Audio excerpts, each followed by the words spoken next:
ನಾನು ಶ್ಲೋಕ ಸರಿ, ಪ್ರಾರ್ಥನೆ ಮಾಡಿಕೊಳ್ಳೋಣ. ಮೌನತನು ಸರ್ವಶಕ್ತನು ಬೆಳಕಿನಲ್ಲಿ ವಾಸ ಮಾಡುವ ನಮ್ಮ ಪರಲೋಕ ತಂದೆ, ನಿಮ್ಮ ಅತಿ ಪರಿಶುದ್ಧ ನಾಮಕ್ಕೆ ಮಹಿಮೆ ಉಂಟಾಗಲಪ್ಪ ತಂದೆ.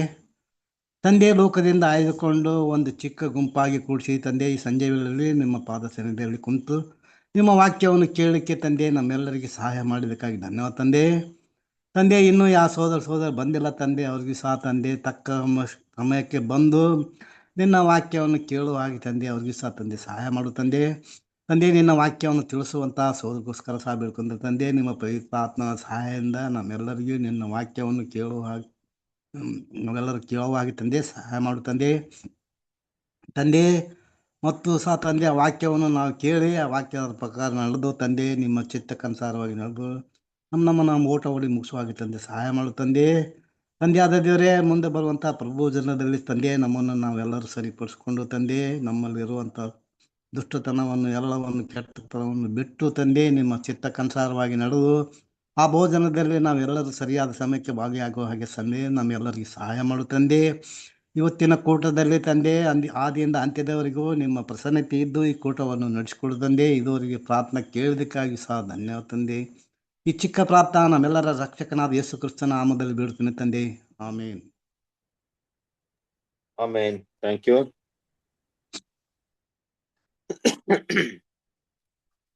ಕ್ರಿಸ್ತನಲ್ಲಿ ಪ್ರೀತಿಯ ಸಹೋದರ ಸಹೋದರಿಯರೇ, ನಿಮ್ಮೆಲ್ಲರಿಗೂ ತಂದೆಯಾದ ದೇವರಿಂದಲೂ ಕರ್ತನಾದ ಯೇಸು ಕ್ರಿಸ್ತನ ಮೂಲಕ ಕೃಪೆ ಶಾಂತಿ ಉಂಟಾಗಲಿ. ಪ್ರೀತಿಯ ಸಹೋದರ ಸಹೋದರಿಯರೇ, ಅಂತ್ಯದ ಸಮಯದಲ್ಲಿ ನಾವು ಜೀವಿಸ್ತಾ ಇದ್ದೇವೆ. ವಿಶೇಷವಾಗಿ ದೇವರು ನಮ್ಗೆ ಕೊಡ್ತಿರುವಂತ ಒಂದು ಪಾಠ ತುಂಬಾ ಮುಖ್ಯವಾಗಿದೆ. ಸೊ ನಮ್ಮೆಲ್ಲರಿಗೂ ಗೊತ್ತಿರುವ ಹಾಗೆ ಕರ್ತನ ಭೋಜನವೂ ಕೂಡ ಬರ್ತಾ ಇದೆ. ತುಂಬಾ ಜನರಿಗೆ ಅನಿಸ್ಬಹುದು ಅಲ್ವಾ, ಲಾಸ್ಟ್ ಟೈಮ್ ಅಲ್ಲಿ ನಾವು ಪಾಸ್ವರ್ ಬಗ್ಗೆ ಜಾಸ್ತಿ ಸ್ಟಡಿ ಮಾಡೋಣ, ಆದ್ರೆ ಇವಾಗ ಇಲ್ಲಿರುವಂತ ಟಾಪಿಕ್ಸ್ ಎಲ್ಲ ಪಾಸ್ವರ್ಗೆ ಬೇರೆ ಆದಂತ ಒಂದು ಟಾಪಿಕ್ ನಡೀತಾ ಇದೆ ಅಂದ್ಬಿಟ್ಟು. ಖಂಡಿತವಾಗ್ಲೂ ಹೌದು, ಎಲ್ಲಾ ಕಡೆ ಕೂಡ ನಾವು ಪಾಸ್ವರ್ ಸಬ್ಜೆಕ್ಟ್ ನ ತುಂಬಾ ಕೇಳ್ತಾ ಇರ್ತೀವಿ. ಈಗಿನ ಸಮಯದಲ್ಲಿ ದೇವರ ರಾಜ್ಯಕ್ಕೆ ಸಂಬಂಧಪಟ್ಟ ವಿಷಯ ಕೂಡ ಅದರಲ್ಲಿ ಸ್ವಲ್ಪ ಒಂದು ಭಾಗ ಮಾತ್ರ ಇಲ್ಲಿ ಕೇಳ್ತಾ ಇದ್ವಿ. ಅದು ತುಂಬಾ ಮುಖ್ಯವಾದಂತ ಒಂದು ಪಾಠವಾಗಿದೆ, ದಯವಿಟ್ಟು ಗಮನಿಸೋಣ. ಕೊನೆಯದಾಗಿ ನಾವು ನೋಡಿದಂತ ವಿಷಯ ಎಲ್ಲಿ ನಾವು ನಿಲ್ಸಿದ್ವಿ, ಎಲ್ಲಿ ನೋಡಿದ್ವಿ?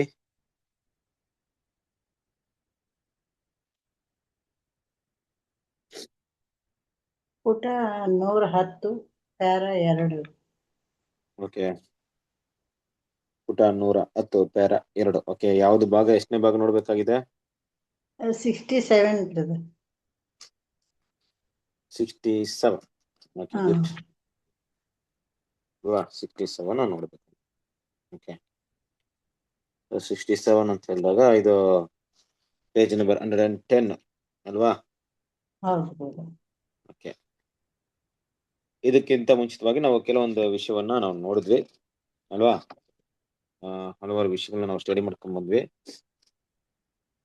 ಓಕೆ, ಇಲ್ಲಿ ಒಂದು ವಿಷಯಗಳನ್ನ ತಗೊಂಡು ನೋಡ್ಬೇಕಾದ್ರೆ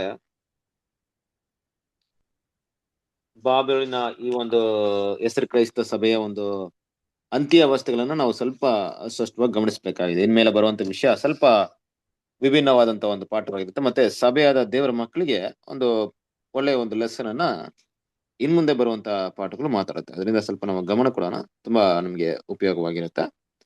ಹಾಗಾಗಿ ಇವತ್ತಿನ ಒಂದು ವಿಷಯವನ್ನ ನಾವು ಓದೋಣ, ಸ್ಟಡಿ ಮಾಡೋಣ. ಹೋದ್ರೆ 110 ಪೇಜ್ ನಂಬರ್ 110 ಸೆಕೆಂಡ್ ಪೇರಿಂದ ಓದ್ಕೊಂಡು.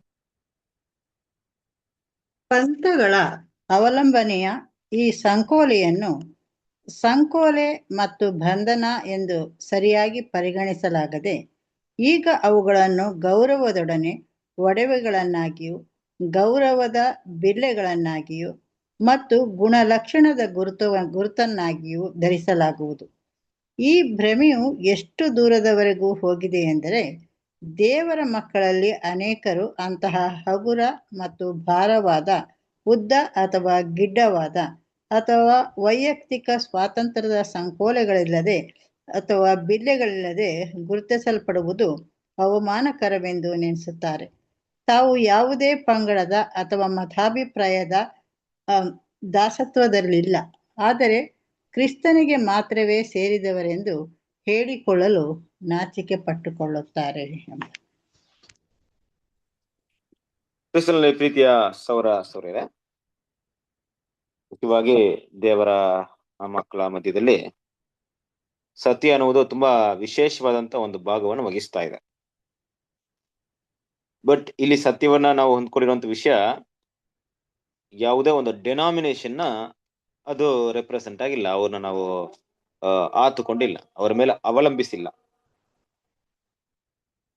ಆದ್ರೆ ಲೋಕದ ಮಟ್ಟಿಗೆ ಕ್ರಿಸ್ತನ ಪ್ರೀತಿಯ ಸರಸರೇ, ಹೆಸರು ಕ್ರೈಸ್ತರ ಒಂದು ವಿಷಯವನ್ನು ತಗೊಂಡಾಗ ಎಲ್ಲರೂ ಅವರು ಯಾವುದ್ರ ಮೇಲೆ ಒಂದು ಡಿಪೆಂಡ್ ಆಗಿದ್ದಾರೆ ಅಂದ್ರೆ ಆ ಒಂದು ಡೆನಾಮಿನೇಷನ್ಸ್ ಅದು ಅವ್ರನ್ನ ಒಂದು ಬಂಧನವಾಗಿ ಹಿಡಿದಿಟ್ಟಿದೆ ಅನ್ನೋ ವಿಷಯವನ್ನ ಸಹೋದರಿ ಇಲ್ಲಿ ಹೇಳ್ತಿದ್ದಾರೆ. ಬಂಧನ ಅಂದ್ರೆ ಏನು ನೋಡ್ರಿ ಕ್ರಿಸ್ತನ ಪ್ರೀತಿಯ ಸರಸರೇ, ಯಾವುದೇ ಒಂದು ವ್ಯಕ್ತಿ ಒಂದು ವಿಷಯಕ್ಕೆ ಆತನ ಅವಲಂಬನೆಯಾಗಿದ್ದಾನೆ ಅಂದ್ರೆ ಮುಖ್ಯವಾಗಿ ಅವ್ರಿಗೆ ಏನೆಲ್ಲ ಬೇಕಾಗುತ್ತಂದ್ರೆ ಅಲ್ಲಿ ಒಂದು ಒಳ್ಳೆ ಹೆಸರು ಬೇಕು, ಒಳ್ಳೆ ಕೀರ್ತಿ ಬೇಕು, ಇಲ್ಲ ಅದ್ರ ಬಗ್ಗೆ ಬೇರೆಯವ್ರ ಕಡೆ ಹೇಳೋದಕ್ಕೆ ತುಂಬಾ ಹೆಮ್ಮೆ ಆಗಿರ್ಬೇಕು. ಇವತ್ತು ಕೂಡ ಅಷ್ಟೇ ಈ ಒಂದು ಡೆನಾಮಿನೇಷನ್ಸ್ ಯಾವ ರೀತಿ ಇದೆ ಅಂದ್ರೆ ಸಹೋದರಲ್ಲಿ ಮಾತಾಡ್ಬೇಕಾದ್ರೆ ಒಂದು ಒಡವೆ ರೀತಿಯಲ್ಲಿ ಅಲ್ವಾ, ಒಂದು ಅಮೂಲ್ಯವಾದ ಒಂದು ಏನೋ ಒಂದು ಬಿರುದಿನ ರೀತಿಯಲ್ಲಿ ಈ ಡೆನಾಮಿನೇಷನ್ಸ್ ಎಲ್ಲ ಇವತ್ತು ಉಳ್ಕೊಂಡ್ಬಿಟ್ಟಿದೆ. ಸೊ ಬಿರುದು ಅಂದ್ರೆ ಈಗ ಗೊತ್ತಾ ಇದೆ ನಮ್ಗೆ ಅಲ್ವಾ, ಒಂದು ಏನಂತ ಕರಿತೀವಿ ಅಂದ್ರೆ ಒಂದು ಗೌರವ ಸ್ಥಾನ, ಒಂದು ಪ್ಲೇಸ್, ಇದೆಲ್ಲ ಈ ಡೆನಾಮಿನೇಷನ್ಸ್. ನೀವ್ ಯಾರಪ್ಪ ಅಂದ್ರೆ ನಾವು ಈ ಸಭೆ ಅಂದ್ರೆ ಹೆಂಗಿರ್ಬೇಕು ಕೆಲವ್ರಿಗೆ, ಯಾವ್ದಪ್ಪ ಸಭೆ ಕೇಳೇ ಇಲ್ವಲ್ಲ ಸಭೆ ಬಗ್ಗೆ, ಏನ್ ಸಭೆ ಅದು ಅಷ್ಟೇನೋ ಫೇಮಸ್ ಇಲ್ಲ ಅನ್ಸುತ್ತೆ ಅಲ್ವಾ, ಯಾವ್ದು ಎಲ್ಲಿದೆಯೋ ಅಂತ ಗೊತ್ತಿಲ್ಲ, ಹಂಗಿದ್ರೆ ಕಷ್ಟ ಅವ್ರಿಗೆ. ಹೆಂಗಿರ್ಬೇಕು, ಓ ನೀವು ಈ ಡೆನಾಮಿನೇಷನ್ ಅವರಾ, ಆ ಜನರ ಅಂತ ಆ ಹೆಸರುವಾಸಿ ಬೇಕು, ಆ ಪ್ರಖ್ಯಾತ ಬೇಕು. ಎಲ್ರು ಕೂಡ ಆ ಒಂದು ಫೇಮಸ್ ಅನ್ನೋಂಥ ವಿಷಯ ತುಂಬಾ ಮುಖ್ಯ.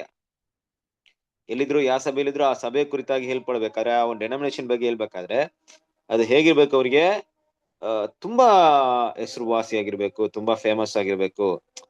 ಇದೇ ರೀತಿಯಲ್ಲಿ ಏನ್ ಮಾಡ್ತಾರೆ ಅಂದ್ರೆ ಇವತ್ತು ಈ ಒಂದು ಡೆನಾಮಿನೇಷನ್ ಒಳಗೆ ಇರೋದಂತ ವಿಷಯ ಇವ್ರಿಗೆ ಯಾವ ರೀತಿ ಇದೆ ಅಂದ್ರೆ ಈ ರೀತಿಯಾಗಿ ಇವತ್ತು ನೋಡ್ತಾ ಇದಾರೆ ಕ್ರಿಸ್ತನ ಪ್ರೀತಿಯ ಸಹೋದರರೇ.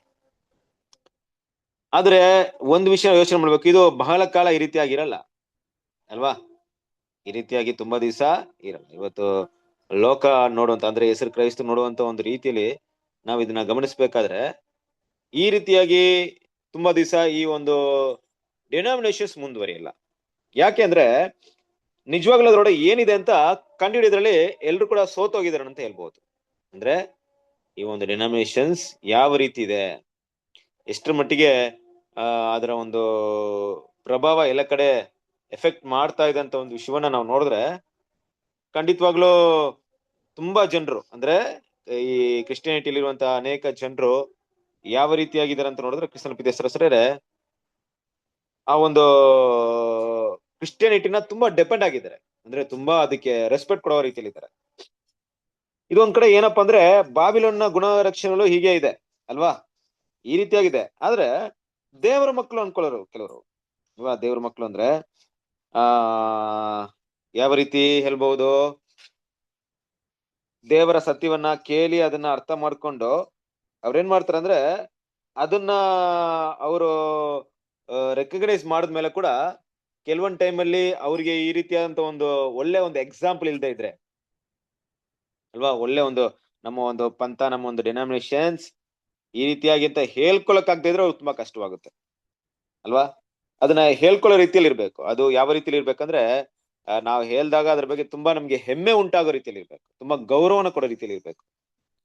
ಕೆಲವೊಂದು ಟೈಮಲ್ಲಿ ನಮ್ಮ ಒಂದು ಬೈಬಲ್ ಸ್ಟೂಡೆಂಟ್ಸ್ ಇಲ್ಲವೇ ಸತ್ಯವೇದ ವಿದ್ಯಾರ್ಥಿಗಳು ಅಂತ ಹೇಳೋದ್ರಲ್ಲೇ ತುಂಬಾ ಜನರು ಒಂಥರ ನಾಚಿಕೆ ಪಡೋದುಂಟು. ಅಂದ್ರೆ ನಾವು ಅಷ್ಟ ಫೇಮಸ್ ಇರಲ್ಲ ಅಲ್ವಾ, ನಾವು ಯಾವ ಒಂದು ಪಂಥಕ್ಕೆ ಸೇರಿದವು, ಯಾವ ಡೆನಾಮಿನೇಷನ್ ಸೇರಿದವರು ಅಂತ ಹೇಳೋದಕ್ಕೆ ತುಂಬಾ ಕಷ್ಟವಾಗುತ್ತೆ ಕೆಲವರಿಗೆ ಅಲ್ವಾ. ಅದು ಬೇರೆ ತರ ಇರುತ್ತೆ.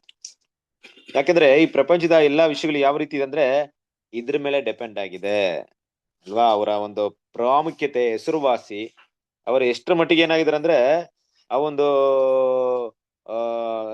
ಡೆನಾಮಿನೇಷನ್ ಎಲ್ಲಾ ಕಡೆ ಒಂದು ಫೇಮಸ್ ಆಗಿದೆ ಅನ್ನೋದನ್ನ ತೋರ್ಸ್ಕೊಡ್ಬೇಕು ತುಂಬಾ ಇಷ್ಟ. ನಾವು ಕೂಡ ಕೆಲವೊಂದು ಸಭೆಯಲ್ಲಿ ಇದ್ದಾಗ ಒಬ್ರು ಬಂದು ನಮ್ಮನ್ನ ಪರಿಚಯ ಮಾಡ್ಕೊಂಡ್ರು, ನಾವು ನಮ್ಮ ಬಗ್ಗೆ ಪರಿಚಯ ಮಾಡ್ಕೊಟ್ಟಾಗ ನಮ್ಮ ಸಭೆಯಲ್ಲಿದ್ರೆ ನಮ್ಮ ಸಭೆಯಲ್ಲಿದೆ ಅಂತ ಕೇಳಿದಾಗ ಈ ಪ್ಲೇಸ್ ಅಲ್ಲಿ ಇದೆ. ಈ ಪ್ಲೇಸ್ ಅಲ್ಲಿ ಆ ತರ ಒಂದು ಹೆಸರುವಾಸಿಯಾದ ಯಾವ್ದು ಸಭೆ ಇಲ್ವಲ್ಲ. ಯಾಕೆ ಸಭೆಗೆ ಹೋಗ್ತಿದ್ದೀರಾ ನೀವು? ಎಲ್ಲಿಗೆ ಎದುರಾಗ್ತಿದ್ದೀರಾ ನೀವು? ಎಲ್ಲ ಹತ್ರ ಇಲ್ವಾ? ಅಲ್ಲೊಂದ್ ದೊಡ್ಡ ಸಭೆ ಇದೆ, ಅಲ್ಲೂ ಹೋಗ್ತಾ ಇಲ್ವಾ? ಅಲ್ಲೂ ಹೋಗ್ತಾ ಇಲ್ಲ ಅಂದ್ರೆ ಬೇರೆ ಯಾವ ಸಭೆಗೆ ಹೋಗ್ತಿದ್ದೀರಾ ನೀವು? ಅಷ್ಟು ದೊಡ್ಡ ಸಭೆ ಇದೆ, ಅಲ್ಲೂ ಹೋಗ್ತಾ ಇಲ್ಲ ಅಂತಿದ್ದೀರಾ? ಅದನ್ ಬಿಟ್ರೆ ಮಿಕ್ಕಿದೆಲ್ಲ ಯಾವ್ದಂತ ಗೊತ್ತಿಲ್ಲ, ಅದು ಯಾವ ರೀತಿ ಅಂತಾನು ಗೊತ್ತಿಲ್ಲ. ಅಲ್ಲಿರೋಂತ ಫೇಮಸ್ ಆಗಿರೋಂತ ಸಭೆನೇ ಅದೇ ಅಂತ ಆ ರೀತಿಯಾಗಿ ಕೆಲವೊಂದು ಟೈಮ್ ಮಾತಾಡ್ತಾರೆ. ಅಂದ್ರೆ ಏನಪ್ಪಾ ಅಂದ್ರೆ ಜನರಿಗೆ ಆ ಒಂದು ಪ್ರಾಮುಖ್ಯತೆ ಹೆಸರುವಾಸಿ ಅಲ್ಲಿ ಆ ಒಂದು ಡೆನೋವೇಶನ್ ಕೂಡ ನಾವು ಸೇರ್ಕೊಬೇಕು ಅನ್ನೋದು ತುಂಬಾ ಇಷ್ಟ. ನಾವೆಲ್ಲಿದ್ರು ಹೀಗೆ ನಮ್ಮ ಬಗ್ಗೆ ಎಲ್ರು ತಿಳಿದವರಾಗಿರ್ಬೇಕು, ಒಂದು ದೊಡ್ಡದಾಗಿರ್ಬೇಕು, ಒಂದು ರಿಚ್ನೆಸ್ ಆಗಿರ್ಬೇಕು ಅಲ್ವಾ? ಅಂತ ಒಂದು ವಿಷಯವನ್ನ ಏನ್ ಮಾಡ್ತಾರೆ, ಇಷ್ಟಪಡ್ತಾರೆ. ಅದು ಒಂದ್ ವೇಳೆ ಬಂಧನವಾಗಿದ್ರು ಪರವಾಗಿಲ್ಲ, ಬಟ್ ಅಲ್ಲಿರಕ್ಕೆ ತುಂಬಾ ಇಷ್ಟ. ಅಲ್ಲಿ ಬಿಟ್ಟು ಹೊರಡೆ ಇರೋದಕ್ಕೆ ತುಂಬಾನೇ ಕಷ್ಟವಾದಂತ ವಿಷಯ. ನೋಡ್ರಿ, ಆ ದೇವ್ರ ಮಕ್ಕಳಲ್ಲಿ ಏನ್ ಮಾಡ್ತಾರೆ ಅಂದ್ರೆ ಹೇಗ್ ಬೇಕಾದ್ರೆ ಇರ್ತಾರೆ ಕೆಲವೊಂದ್ ಟೈಮ್ ಅಲ್ಲಿ ಅಲ್ವಾ? ನಾವು ಲಾಸ್ಟ್ ಟೈಮ್ ಕೂಡ ಕೆಲವೊಂದು ಎಕ್ಸಾಂಪಲ್ ಹೇಳಿದ್ವಿ. ಈ ಪಾಂಪ್ಲೆಸ್ ನಾವು ಕೊಡಕ್ ಹೋದಾಗ 2 ಸಭೆಗಳಿದೆ. ಒಂದು ಸಭೆ ಹೇಗಿದೆ ಅಂದ್ರೆ ಪಕ್ಕ ಇದೆ, ಆ ಪಕ್ಕದಲ್ಲಿ ಇನ್ನೊಂದು ಸಭೆ ಇದೆ. ನಾವು ಎಲ್ರು ವೆಯ್ಟ್ ಮಾಡ್ತಾ ಇದೀವಿ 8-9 ಗಂಟೆಗೆ ಏನಾಗ್ಲಿ ಆ ಸರ್ವಿಸ್ ಮುಗಿಲಿ, ಎಲ್ಲ ಈಚೆ ಬರ್ತಾರೆ, ಅವಾಗ ಪಾಂಪ್ಲೆಟ್ಸ್ ಕೊಡೋಣ ಅಂತ. ಈ ಮೊದಲು ಅಂದ್ರೆ ನಮ್ಗೆ ನಮ್ಮ ಎಡಭಾಗದಲ್ಲಿದ್ದಂತ ಸಭೆ ಓಪನ್ ಆಯ್ತು, ಗೇಟ್ ಓಪನ್ ಆಯ್ತು, ದೊಡ್ಡ ಸಭೆ. ಅಲ್ಲಿಂದ ಬರ್ತಾ ಇದ್ರೆಲ್ಲ, ಬರೋರೆಲ್ಲ ಕಾರಲ್ಲೇ ಬರ್ತಾ ಇದಾರೆ. ಯಾರು ಕೂಡ ಟೂ ವೀಲರ್ ಕೂಡ ಯೂಸ್ ಮಾಡ್ತಾ ಇಲ್ಲ. ಟೂ ವೀಲರ್ ಕೂಡ ಏನ್ ಮಾಡಲ್ಲ, ಯೂಸ್ ಮಾಡ್ತಾ ಇಲ್ಲ. ಎಲ್ರು ಕೂಡ ಕಾರಲ್ಲೇ ಬರ್ತಾ ಇದಾರೆ. ನಿಮ್ಗೆ ನೋಡಿ ಪಾಂಪ್ಲೆಟ್ಸ್ ಕೊಡಕ್ಕೆ ಕಷ್ಟ ಆಗ್ಬಿಡ್ತು. ಅಂದ್ರೆ ಈ ಕರಪತ್ರ ಇದೆಯಲ್ಲ, ನಾವಿಲ್ಲಿ ಬೇಸಿಕ್ ಕ್ಲಾಸ್ ಅಂದ್ರೆ ನಾವು ಕರ್ತನ ಒಂದು ಸಬ್ಜೆಕ್ಟ್ ಎಲ್ಲ ತಗೊಳ್ತಾ ಇದೀವಿ, ಬೈಬಲ್ ಸ್ಟಡಿ ಎಲ್ಲ ತಗೊಳ್ತೀವಿ ಅಂತ ಅವ್ರಿಗೆ ಹೇಳೋಣ ಅಂದ್ರೆ ಆ ಡೋರ್ನು ಗ್ಲಾಸ್ನು ಕಾರ್ ಗ್ಲಾಸ್ ಕೂಡ ಓಪನ್ ಮಾಡಿಲ್ಲ. ಅವ್ರ ಪಾಡಿಗೆ ಹೋಗ್ತಾ ಇದ್ರು. ನಾವು ನಿಂತ್ಕೊಂಡು ನಮ್ಮ ಕೈಯಲ್ಲಿ ಕರಪತ್ರ ಇಟ್ಕೊಂಡು ವೈಟಿಂಗ್ ಮಾಡ್ತಾ ಇದ್ವಿ. ಅವ್ರು ಯಾರು ಅದನ್ನ ಓಪನ್ ಮಾಡದೆ ಎಲ್ರು ಹೊರಟೋದ್ರು. ಸ್ಥಳಪಿತೇಶ್ವರ ಸರಿಯರೆ ಅದಾದ ನಂತರ ಪಕ್ಕದಲ್ಲಿ ಇನ್ನೊಂದು ಚಿಕ್ಕ ಸಭೆ ಇದೆ, ಪಕ್ಕದಲ್ಲೇ ಇದೆ, ನೆಕ್ಸ್ಟ್ ಕಾಂಪೌಂಡ್ ಅಲ್ಲಿ ಚಿಕ್ಕದಾಗಿ. ಅಲ್ಲಿಂದ ಬರೋಲ್ಲ ಬಂದ್ರು, ಸೈಕಲ್ ಅಲ್ಲಿ ಬಂದ್ರು, ನಡ್ಕೊಂಡ್ ಬಂದ್ರು, ಎಲ್ಲ ಬಡವರ್ಗದವರು. ನೋಡ್ರಿ ಹೇಗಿದೆ ಅಂದ್ರೆ ಇಲ್ಲೂ ಸಭೆ ಅದು ಸಭೆ, ಬಟ್ ಇಲ್ಲಿರೋರು ಇಲ್ಲಿ ಬರಲ್ಲ, ಇಲ್ಲಿರೋರು ಅಲ್ಲಿ ಬರಲ್ಲ. ಅಂದ್ರೆ ಇದು ಶ್ರೀಮಂತಿಕೆ ಸಭೆ, ಇದು ಬಡವರ ಸಭೆ. ಈ ರೀತಿ ಆಗ್ಬಿಟ್ಟಿದೆ ಅಲ್ವಾ? ಶ್ರೀಮಂತರು ಶ್ರೀಮಂತ ವರ್ಗಕ್ಕೆ ಸೇರ್ಕೊಳ್ತಾರೆ, ಬಡವರು ಪಾಪ ಅವ್ರ ಹತ್ರ ಹೋಗಕ್ಕಾಗಲ್ಲ, ಈ ಬಡವರ್ಗದವರೇ ಸೇರ್ಕೊಳ್ತಾರೆ. ಹಿಂಗೆ ಈ ರೀತಿಯಾಗಿ ಕೆಲವೊಂದು ಟೈಮಲ್ಲಿ ಏನಪ್ಪಾ ಅಂದ್ರೆ ಜನರು ತಮ್ಮ ಬಗ್ಗೆ ಹೇಳ್ಕೊಳ್ಳೋದ್ರಲ್ಲೇ ನಾಚಿಕೆ ಪಡೋದು. ಏನಪ್ಪಾ ಅಂದ್ರೆ ನಾವು ಎಂಥವ್ರ ಜೊತೆ ಇಟ್ಕೊಂಡಿದೀವಿ. ನೋಡ್ರಿ, ಕ್ರೈಸ್ತರಲ್ಲಿ ಯಾರು ಎಲ್ರು ಕೂಡ ಬಡವರು ಅಂತ ಏನಿಲ್ಲ. ಶ್ರೀಮಂತಿಗೆ ಹೈಯೆಸ್ಟ್ ರಿಚ್ನೆಸ್ ಪೀಪಲ್ ಇದ್ದಾರೆ. ಇವತ್ತು ಕ್ರೈಸ್ತ ಒಂದು ದೇಶಗಳನ್ನ ತಗೊಂಡ್ರೆ ಶ್ರೀಮಂತರು ಎಷ್ಟು ಜನ ಇರ್ಬೋದು? ಕ್ರೈಸ್ತರಲ್ರೆ ಕೋಟಿ ಕೋಟಿ ಗಟ್ಲೆ ಇರುವಂತವ್ರು. ಆದ್ರೆ ಯಾವತ್ತಾದ್ರೂ ಬಡವರ ಜೊತೆ ಅವರು ಕಮ್ಯುನಿಕೇಶನ್ ಇಟ್ಕೊಳ್ತಾರ ಅಂದ್ರೆ ಇಲ್ಲ. ಅವ್ರದೇ ಆದಂತ ಒಂದು ಸಭೆ, ಅವ್ರದೇ ಆದಂತ ಒಂದು ಜನ, ಅವರ ಲೆವೆಲ್ಗೆ ಇರುವಂತ ಜನರ ಜೊತೆಗೆ ಅವ್ರ ಸಹವಾಸನ ಇಟ್ಕೊಳ್ತಾರೆ. ಈ ವಿಷಯಗಳನ್ನ ಕೂಡ ಏನ್ ಮಾಡ್ತೀವಿ, ನಾವು ನೋಡ್ತೀವಿ. ಇದು ಎಷ್ಟರ ಮಟ್ಟಿಗೆ ಒಂದು ದೇವರ ದೃಷ್ಟಿ ಕೆಟ್ಟದಾಗಿದೆ ಅಂದ್ರೆ ಕ್ರಿಸ್ತನ ಸರಿದ್ರೆ ಈ ಡಿನಾಮಿನೇಷನ್ ಹುಟ್ಟಾಕಿರೋದೇ ಹೀಗೆ.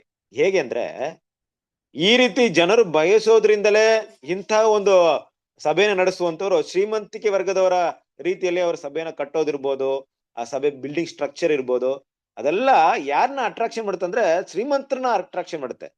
ಬಡವರ್ಗದವ್ರು ನೋಡಿದಾಗ ಓ ಇದೇನೋ ದೊಡ್ಡ ದೊಡ್ಡ ವ್ಯಕ್ತಿಗಳ ಸಭೆ ಇರ್ಬೋದಪ್ಪ, ನಮ್ಮಂತವ್ರೆಲ್ಲ ಹೋಗಕ್ಕಾಗಲ್ಲ ಅಂದ್ಬಿಟ್ಟು ಹೋಗಕ್ಕಾಗಲ್ಲ. ಯಾರು ಅಲ್ಲಿ ಹೋಗಕ್ ಇಷ್ಟಪಡಲ್ಲ, ಅಲ್ಲಿರೋದು ಇಲ್ಲ. ಇದು ಸರ್ವಸಾಮಾನ್ಯ, ಎಲ್ಲರೂ ಕೂಡ ಗಮನಿಸಬಹುದು ಬೇರೆ ಬೇರೆ ಕಡೆಯಲ್ಲಿ ಅಲ್ವಾ? ಹಾಗೆ ಏನಾಗಿದೆ ಅಂದ್ರೆ ಇವತ್ತು ದೇವರ ಮಕ್ಕಳು ಆ ಒಂದು ಸತ್ಯಕ್ಕಿಂತ ಹೆಚ್ಚಾಗಿ ಅದರಂತ ಸ್ಥಾನಮಾನವನ್ನು ನೋಡ್ತಾರೆ.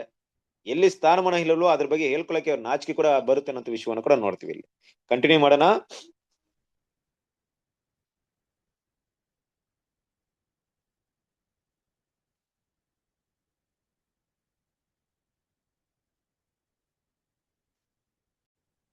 ಎಷ್ಟು ಕಂಟಿನ್ಯೂ ಮಾಡಿ ಓದ್ಲಾ ಬ್ರದರ್? ಓದಿ ಓದಿ. ಹಾಗಾಗಿ ನಾವು ಕೆಲವೊಮ್ಮೆ ಪ್ರಾಮಾಣಿಕ ಸತ್ಯದ ಹಸಿವೆಯುಳ್ಳ ದೇವರ ಮಗುವು ಒಂದು ಪಂಗಡದಿಂದ ಮತ್ತೊಂದಕ್ಕೆ ಶಾಲೆಯಲ್ಲಿ ಮಕ್ಕಳು ಉತ್ತೀರ್ಣರಾಗಿ ತರಗತಿಯಿಂದ ತರಗತಿಗೆ ಹೋಗುವಂತೆ ಕ್ರಮೇಣವಾಗಿ ಪ್ರಗತಿ ಹೊಂದಿಕೊಳ್ಳುವುದನ್ನು ನೋಡುತ್ತೇವೆ. ಆತನು ರೋಮಿನ ಸಭೆಯಲ್ಲಿ ಇರುತ್ತಿದ್ದರೆ ಆತನ ಕಣ್ಣುಗಳು ತೆರೆಯಲ್ಪಟ್ಟಾಗ ಆತನು ಅದರಿಂದ ಹೊರಬಂದು ಬಹುಶಃ ಮೆಥೋಡಿಸ್ಟ್ ಅಥವಾ ಪ್ರೆಸ್ಬಿಟೇರಿಯನ್ ಪದ್ಧತಿಯ ಒಂದು ಶಾಖೆಗೆ ಬೀಳುವವನಾಗಿದ್ದಾನೆ.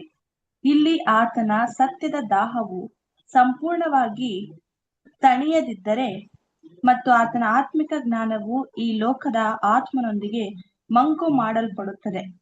ನೀವು ಕೆಲವು ವರ್ಷಗಳ ನಂತರ ಬ್ಯಾಪ್ಟಿಸ್ಟ್ ಪದ್ಧತಿಯ ಯಾವುದಾದರೂ ಶಾಖೆಯಲ್ಲಿ ಆತನನ್ನು ಕಾಣುತ್ತೀರಿ. ಆತನು ಇನ್ನೂ ಕೃಪೆ, ಜ್ಞಾನದಲ್ಲಿ ಮತ್ತು ಸತ್ಯದ ಪ್ರೀತಿಯಲ್ಲಿ ಹಾಗೂ ಕ್ರಿಸ್ತನು ಮುಕ್ತರನ್ನಾಗಿ ಮಾಡಲಿರುವ ಬಿಡುಗಡೆಯ ಮೆಚ್ಚುಗೆಯಲ್ಲಿ ಮುಂದುವರಿಯುತ್ತಿರುವುದಾದಲ್ಲಿ ನೀವು ಆತನನ್ನು ಆಗಿಂದಾಗ್ಗೆ ಎಲ್ಲಾ ಮಾನವ ಸಂಸ್ಥೆಗಳಿಂದ ಹೊರಗಿರುವುದನ್ನು ಆದಿಸಭೆಯವರಂತೆ ಕೇವಲ ಕರ್ತನಿಗೆ ಮತ್ತು ಆತನ ಭಕ್ತರೊಂದಿಗೆ ಸೇರಿರುವುದನ್ನು ಮತ್ತು ಕೋಮಲ ಆದರೆ ಪ್ರೀತಿ ಮತ್ತು ಸತ್ಯದ ಬಲವಾದ ಕಟ್ಟಿನಲ್ಲಿರುವುದನ್ನು ಆದಿಸಭೆಯಲ್ಲಿದ್ದಂತೆ ಕಾಣುವಿರಿ. 1 ಕೊರಿಂಥ 6ನೇ ಅಧ್ಯಾಯ 15-17ನೇ ವಚನ, ಎಫೆಸದವರಿಗೆ 4ನೇ ಅಧ್ಯಾಯ 15-16ನೇ ವಚನ. Thank you. ಓಕೆ, ಕ್ರಿಸ್ತಲ್ ಪ್ರೀತಿಸ್ತ್ರ ಇದೆ. ಈಗ ನಮ್ಮೆಲ್ರಿಗೂ ಗೊತ್ತು, ಪ್ರಪಂಚದಲ್ಲಿ ಸುಮಾರು ಡೆನಾಮಿನೇಷನ್ಸ್ ಇದೆ ಅಲ್ವಾ, ಕ್ರೈಸ್ತ ಪಂಥಗಳಿದೆ. ಇಲ್ಲಿ ಪಂಥಗಳು ಅಂತ ಬಂದಾಗ ಕ್ರೈಸ್ತವರೊಡೆ ಇರುವಂತ ಹಲವಾರು ಪಂಗಡಗಳು ಅಂತ ಹೇಳ್ಬೋದು. ಅವ್ರದೇ ಆದಂತ ಒಂದು ಬೋಧನೆ, ಅವ್ರದೇ ಆದಂತ ಒಂದು ಸತ್ಯ, ಒಂದೇ ಒಂದು ಸತ್ಯವೇದ ಇಟ್ಕೊಂಡು ಹಲವಾರು ರೀತಿಯಲ್ಲಿ ವಿಭಿನ್ನವಾದ ಬೋಧನೆಗಳನ್ನ ಹೇಳುವಂತ ಜನರು. ವಿಭಿನ್ನವಾದ ಬೋಧನೆ ಅಂದ್ರೆ ನೋಡಿ, ಈಗ ಬ್ಯಾಪ್ಟಿಸ್ಟ್ ಅಂತ ಹೇಳಿದಾಗ ಅವರು ದೀಕ್ಷಾ ಸ್ನಾನದ ವಿಷಯಕ್ಕೆ ತುಂಬಾ ಪ್ರಾಮುಖ್ಯತೆ ಕೊಡುವವರಾಗಿರ್ತಾರೆ. ಮತ್ತೆ ಸೆವೆಂತ್ ಡೇ ಅಂದಾಗ ಅವರು ಶನಿವಾರದ ಆರಾಧನೆಯಲ್ಲಿ ಪ್ರಾಮುಖ್ಯತೆ ಕೊಡುವವರಾಗಿರ್ತಾರೆ. ಹೀಗೆ ಹಲವಾರು ಜನರು ನೋಡ್ಬೋದು. ಕೆಲವೊಂದು ವಿಷಯದ ವಿಶೇಷರಾಗಿರ್ತಾರೆ. ಅದನ್ನ ಯಾರು ಇಲ್ಲ, ನೀವು 7ನೇ ದಿನನ ಶನಿವಾರ ಆಚರಣೆ ಮಾಡ್ತಿದ್ರೆ ಅದು ಕರೆಕ್ಟ್ ಅಲ್ಲಪ್ಪ ಅಂದ್ರೆ ಅವ್ರ ಜೊತೆ ಇರಕ್ಕಾಗಲ್ಲ. ಯಾರು ಇಷ್ಟಪಡ್ತಾರೆ, ಯಾರು ನಾವೆಲ್ಲ ಒಪ್ಕೊಳ್ತೀರೋ ನಮ್ ಜೊತೆಗೆ ಇರ್ಬೋದು ಅನ್ನೋ ರೀತಿಯಲ್ಲಿ ಅವರ ಒಂದು ಸಿಸ್ಟಮ್ ಇರುತ್ತೆ. ಒಂದು ಉದಾಹರಣೆಯಾಗಿ ಮಾತಾಡ್ತಾ ಇದ್ದೀನಿ. ಹೀಗೆ ಸತ್ಯವನ್ನ ಹುಡುಕುವಂತ ಒಬ್ಬ ಪ್ರಾಮಾಣಿಕವಾದಂತ ಒಂದು ವ್ಯಕ್ತಿ ಇಲ್ಲ ದೇವ್ರ ಮಕ್ಕಳು ನೋಡಿದಾಗ ಹಸಿವು ಅನ್ನೋದು ಮುಖ್ಯ ಅಲ್ವಾ. ಹಸಿವೆ ಅಂದಾಗ ಹೇಗನ್ಸುತ್ತೆ ಯೋಚನೆ ಮಾಡ್ರಿ. ನಿಮ್ಗೀಗ ಹಸಿವೆ ಇದೆ, ಆ ಫೀಲ್ ನೋಡ್ರಿ. ಯಾಕಂದ್ರೆ ಹಸಿವೆ ಬಗ್ಗೆ ನಾಲೆಜ್ ಇರೋರಿಗೆ ದೇವರ ವಾಕ್ಯದ ಒಂದು ಹಸಿವಿನ ಬಗ್ಗೆ ಮಾತಾಡಕ್ಕಾಗುತ್ತೆ. ಈಗ ತುಂಬಾ ಹೊಟ್ಟೆ ಹಸಿವು ನಿಮ್ಗೆ, ಎಲ್ಲಿ ದುಡ್ಡಿದೆ ಅಲ್ವಾ, ನೀವು ತುಂಬಾ ಪ್ರಯಾಣ ಮಾಡ್ತೀರಾ, ಹಸಿವು ಬಂದಾಗ ನಾವು ಎಲ್ಲೋ ಟ್ರಾವೆಲ್ ಮಾಡ್ತಾ ಇರ್ಬೇಕಾದ್ರೆ ನಮ್ಗೆ ಮೊದಲು ಏನನ್ನ ಹುಡುಕ್ತಿವಿ? ಆ ಟೈಮಲ್ಲಿ ಏನು ಹುಡುಕ್ತಿವಿ? ಆಹಾರ ಹುಡುಕ್ತೀವಿ. ಆಹಾರ ಅಂದ್ರೆ ಹೋಟೆಲ್ನ ಹುಡುಕ್ತಿವಿ ಅಲ್ವಾ, ಆಹಾರವನ್ನ ಹುಡುಕ್ತಿವಿ.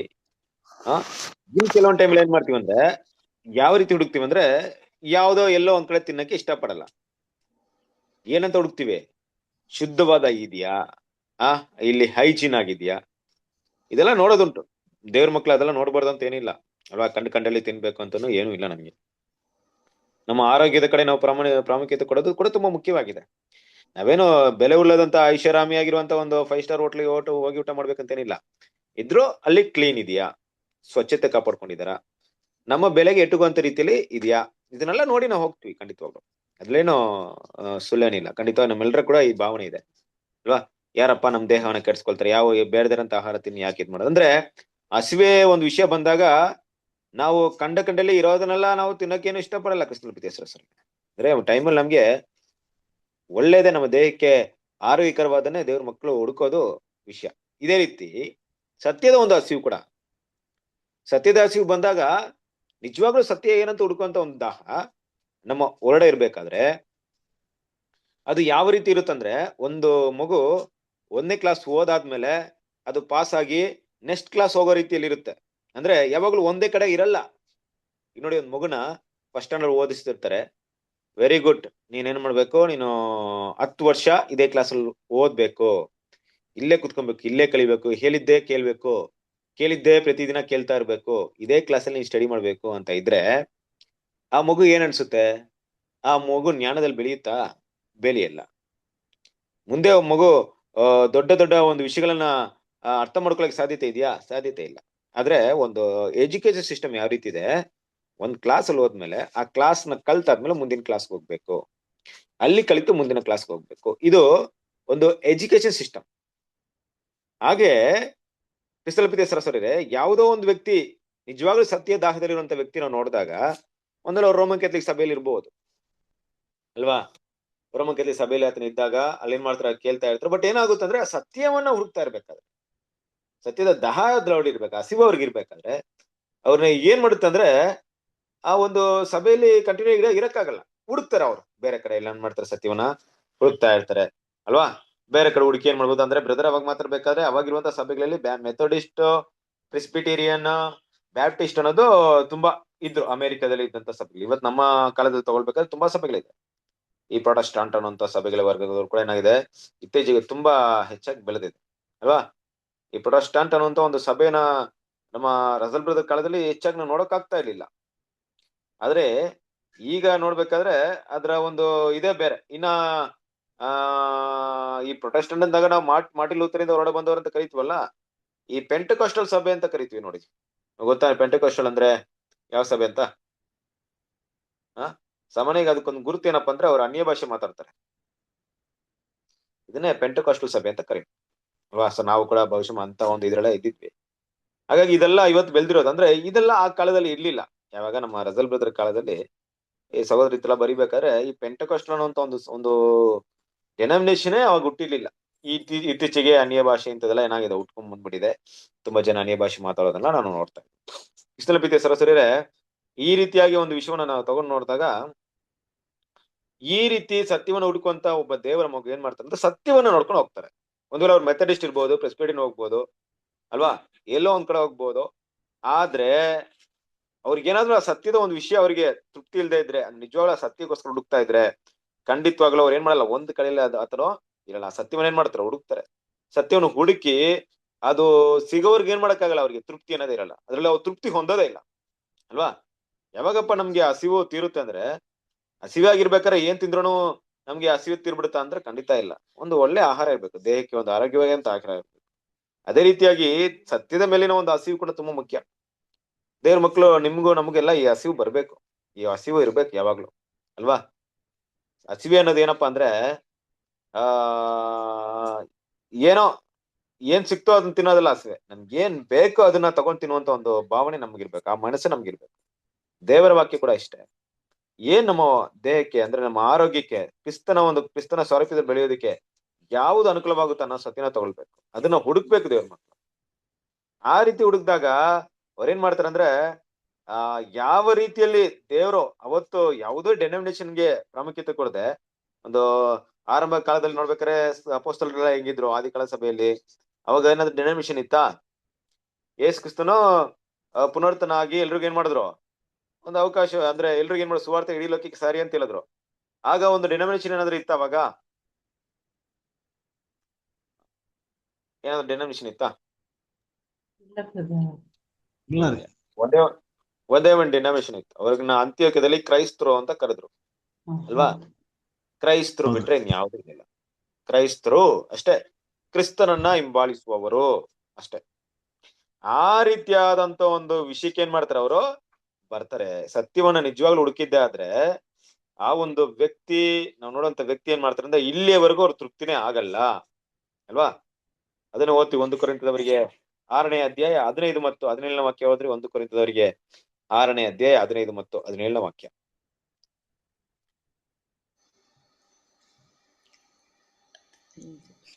ನಿಮ್ಮ ದೇಹಗಳು ಕ್ರಿಸ್ತನ ಅಂಗಗಳಾಗಿವೆ ಎಂಬುದು ನಿಮಗೆ ತಿಳಿಯದೋ? ಹೀಗಿರಲಾಗಿ ಕ್ರಿಸ್ತನ ಅಂಗಗಳಾಗಿರುವಂಥವುಗಳನ್ನು ತೆಗೆದುಬಿಟ್ಟು ಸೂಳೆಯ ಅಂಗಗಳಾಗ ಮಾಡಬಹುದು? ಎಂದಿಗೂ ಮಾಡಬಾರದು.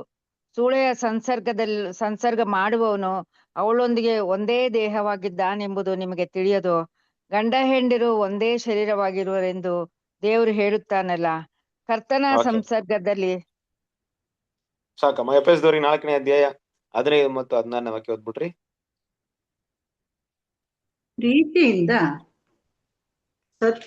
ಸತ್ಯವನ್ನು ಅನುಸರಿಸುತ್ತಾ ಬೆಳೆದು ಎಲ್ಲಾ ವಿಷಯಗಳಲ್ಲಿಯೂ ಕ್ರಿಸ್ತನ ಐಕ್ಯವನ್ನು ಹೊಂದುತ್ತಾ ಬರಬೇಕು. ಆತನೇ ಶಿರಸ್ಸು, ದೇಹವೆಲ್ಲ ಆತನ ದೊರೆತನದಲ್ಲಿದ್ದು ತನ್ನಲ್ಲಿರುವ ಎಲ್ಲಾ ನರಗಳಿಂದ ಬಿಗಿಯಾಗಿ ಜೋಡಿಸಲ್ಪಟ್ಟು ಪ್ರತಿ ಅಂಗದಿಂದ ಅದರದರ ಶಕ್ತಿಯ ಪ್ರಕಾರ ಸಹಾಯ ಹೊಂದಿ ಪ್ರೀತಿಯಿಂದ ಐಕ್ಯವಾಗಿದ್ದು ಕ್ಷೇಮಾಭಿವೃದ್ಧಿಯನ್ನು ಹೊಂದುತ್ತದೆ. ನೋಡಿದ್ರೆ ಕ್ರಿಸ್ತನ ಪ್ರೀತಿಯ ಸರಸರಿಯರೇ, ಇಲ್ಲಿ ಮಾತಾಡ್ಬೇಕಾದ್ರೆ ಕ್ರಿಸ್ತನು ತಲೆಯಾಗಿದ್ರೆ ಸಭೆ ಅದಕ್ಕೆ ಶರೀರವಾಗಿದೆ. ಆ ರೀತಿ ನಾವು ನೇರವಾಗಿ ಕ್ರಿಸ್ತನಿಂದ ಬರುವಂತಹ ಮಾತುಗಳೇನ್ ಮಾಡ್ಬೇಕು, ನಾವು ಕೇಳ್ಬೇಕು ಅಲ್ವಾ.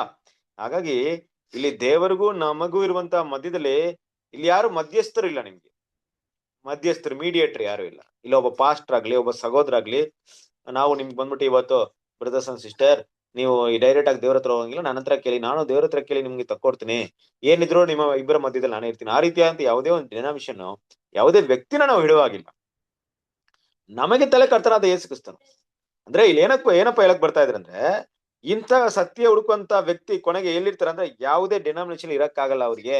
ಯಾಕಂದ್ರೆ ಎಲ್ಲಾ ಡಿನಾಮಿನೇಷನ್ ಕೂಡ, ಎಲ್ಲ ಒಂದು ಪಂಥಗಳು ಕೂಡ ಯಾವ ರೀತಿ ಇದೆ ಅಂದ್ರೆ, ಅದು ಸ್ವಾರ್ಥಗನುಗುಣವಾಗಿ, ಅದು ಮಾತ್ರವಲ್ಲದೆ ಆ ಒಂದು ನಿಜವಾದ ಸತ್ಯವನ್ನ ಮರೆಮಾಚುವುದಾಗಿ ಎಲ್ಲ ಕೂಡ ಕಾಣಲ್ಪಡ್ತಿದೆ. ಎಲ್ಲ ಕೂಡ ಹಂಗೆ ಇರ್ಬೇಕು. ಕರೆಕ್ಟ್ ಅಲ್ವಾ? ಇವತ್ತಿರುವಂತ ಹೆಸರು ಕ್ರೈಸ್ತರನ್ನ ತಗೊಂಡಾಗ, ಹೆಸರು ಕ್ರೈಸ್ತರು ಹೇಗಿದಾರೆ ಅಲ್ಲಿ ಸಭೆಯಲ್ಲಿ ಹೋಗ್ರಿ, ಅಲ್ಲಿ ದೇವರ ಸತ್ಯವೇದಕ್ಕಿಂತ ಹೆಚ್ಚಾಗಿ ಪಾಸ್ಟ್ ಹೇಳಿದಂತ ಮಾತೇ ವೇದವಾಕ್ಯವಾಗಿರುತ್ತೆ. ಅವ್ರು ಏನ್ ಹೇಳಿದ್ರು ಸರಿ, ಅವ್ರು ಸುಳ್ಳು ಹೇಳಿದ್ರೆ ಅದೇ ಸುಳ್ಳು, ಅದೇ ಸತ್ಯ, ಅವ್ರು ನಿಜ ಆದ್ರೂ ಅದೇ ಸರಿ. ಆ ರೀತಿ ಅಂತ ಒಂದ್ ಮಟ್ಟಿಗೆ ಏನಾಗಿರ್ತಾರೆ ಅಂದ್ರೆ, ಆ ಸಭೆಯಲ್ಲಿ ಇರೋ ಬೆಳೆದಿರ್ತಾರೆ. ಹಾಗಾಗಿ ಸತ್ಯವನ್ನು ಹುಡ್ಕೊಂತವ್ರು ಏನಾಗಲ್ಲ ಅಂದ್ರೆ, ಇದು ಯಾವುದೇ ಡಿನಾಮಿನೇಷನ್ ಅಲ್ಲಿ ನಮ್ ಕೈಲಿ ಇರಕ್ಕಾಗಲ್ಲ. ಅದೇ ಒಂದು ಸೈನ್, ಅಲ್ಲ ಇರಕ್ಕಾಗಲ್ಲ. ಅಲ್ಲ ಕ್ರಿಸ್ತನೊಂದಿಗೆ ಆ ನಿಜವಾದ ಸತ್ಯವನ್ನು ಕಂಡಿಡಿಯವರೆಗೂ ನಮ್ಗೆ ಏನಾಗಲ್ಲ, ತೃಪ್ತಿನೇ ಆಗಲ್ಲ ಅನ್ನೋ ವಿಷಯನ ನೋಡ್ತೀವಿ. ನಮಗೆ ಕ್ರಿಸ್ತನೇ ಶಿರಸ್ಸಾಗಿರ್ಬೇಕು, ಆತನಿಂದ ಬರುವಂತ ಸತ್ಯಗಳೇ ನಮ್ಗೆ ಉಪದೇಶಗಳಾಗಿರ್ಬೇಕು ಹೊರತು ಯಾವುದೇ ಮನುಷ್ಯರಿಂದ ಬೋಧಿಸಲ್ಪಟ್ಟಂತ ಬೋಧನೆಗಳು, ಮನುಷ್ಯರಿಂದ ಮಾಡಲ್ಪಟ್ಟಂತ ಬೋಧನೆಗಳು ನಮ್ಗೆ ಅಲ್ಲಿ ಆಹಾರವಾಗಿ ಇಲ್ಲ ಬೋಧನೆಯಾಗಿ ಇರಬಾರ್ದು ಅನ್ನೋ ವಿಷಯವನ್ನ ಅಲ್ಲಿ ನೋಡ್ತೀವಿ. ಹಾಗಾಗಿ ಇಂಥ ಒಂದು ಡಿನಾಮಿನೇಷನ್ ಹೊರಗಡೆ ಬರುವಂತ ವ್ಯಕ್ತಿಯ ಗುಣಲಕ್ಷಣಗಳು ಹೀಗೆ ಇರುತ್ತೆ. ಈ ಹೆಸರು ಕ್ರೈಸ್ತರಿಂದ ಹೊರಗಡೆ ಕಾಣಿಸ್ಕೊಳ್ಳುವಂತ ಪ್ರತಿಯೊಬ್ಬ ದೇವರ ಮಗುವಿನ ಒಂದು ಗುಣಲಕ್ಷಣಗಳು ಇದೇ ರೀತಿಯಾಗಿರುತ್ತೆ. ಸೊ ಎಕ್ಸಾಂಪಲ್, ನಾವು ಬಂದಿದೀವಿ ಅಂದ್ರೆ ಕಾರಣ ಇದೇ ಗುಣಲಕ್ಷಣಗಳಿಂದಲೇ. ಯಾಕಂದ್ರೆ ನಾವು ಸತ್ಯವನ್ನ ಹುಡುಕಿದೀವಿ, ಬದಲಾಗಿ ಮನುಷ್ಯರ ಬೋಧನೆ ಹುಡುಕ್ಲಿಲ್ಲ. ಇದ್ದಿದ್ರೆ ಏನ್ ಮಾಡ್ತಿದ್ವಿ, ನಮ್ ಪಾಸ್ಟ್ ನಾನ್ ಬಿಟ್ಬರಲ್ಲಪ್ಪ, ಯಾರು ಏನ್ ಹೇಳಿದ್ರು ನಮ್ ಪಾಸ್ಟ್ ನಮ್ ದೊಡ್ಡ ನಮ್ ಸಭೆ ಗ್ರೇಟ್ ಅಂತ ನಾವ್ ಅಲ್ಲೇ ಇರ್ತಾ ಇದ್ವಿ. ನಾವು ಬಿಟ್ಟು ಬಂದಿದೀವಿ ಅಂದ್ರೆ ಕಾರಣ ನಾವು ಇದಕ್ಕೆ ಒಳ್ಳೆ ಎಕ್ಸಾಂಪಲ್. ಸೊ ಮುಂದುವರಿಯೋಣ, ಕಂಟಿನ್ಯೂ ಮಾಡೋಣ ಭಾಗವನ್ನ.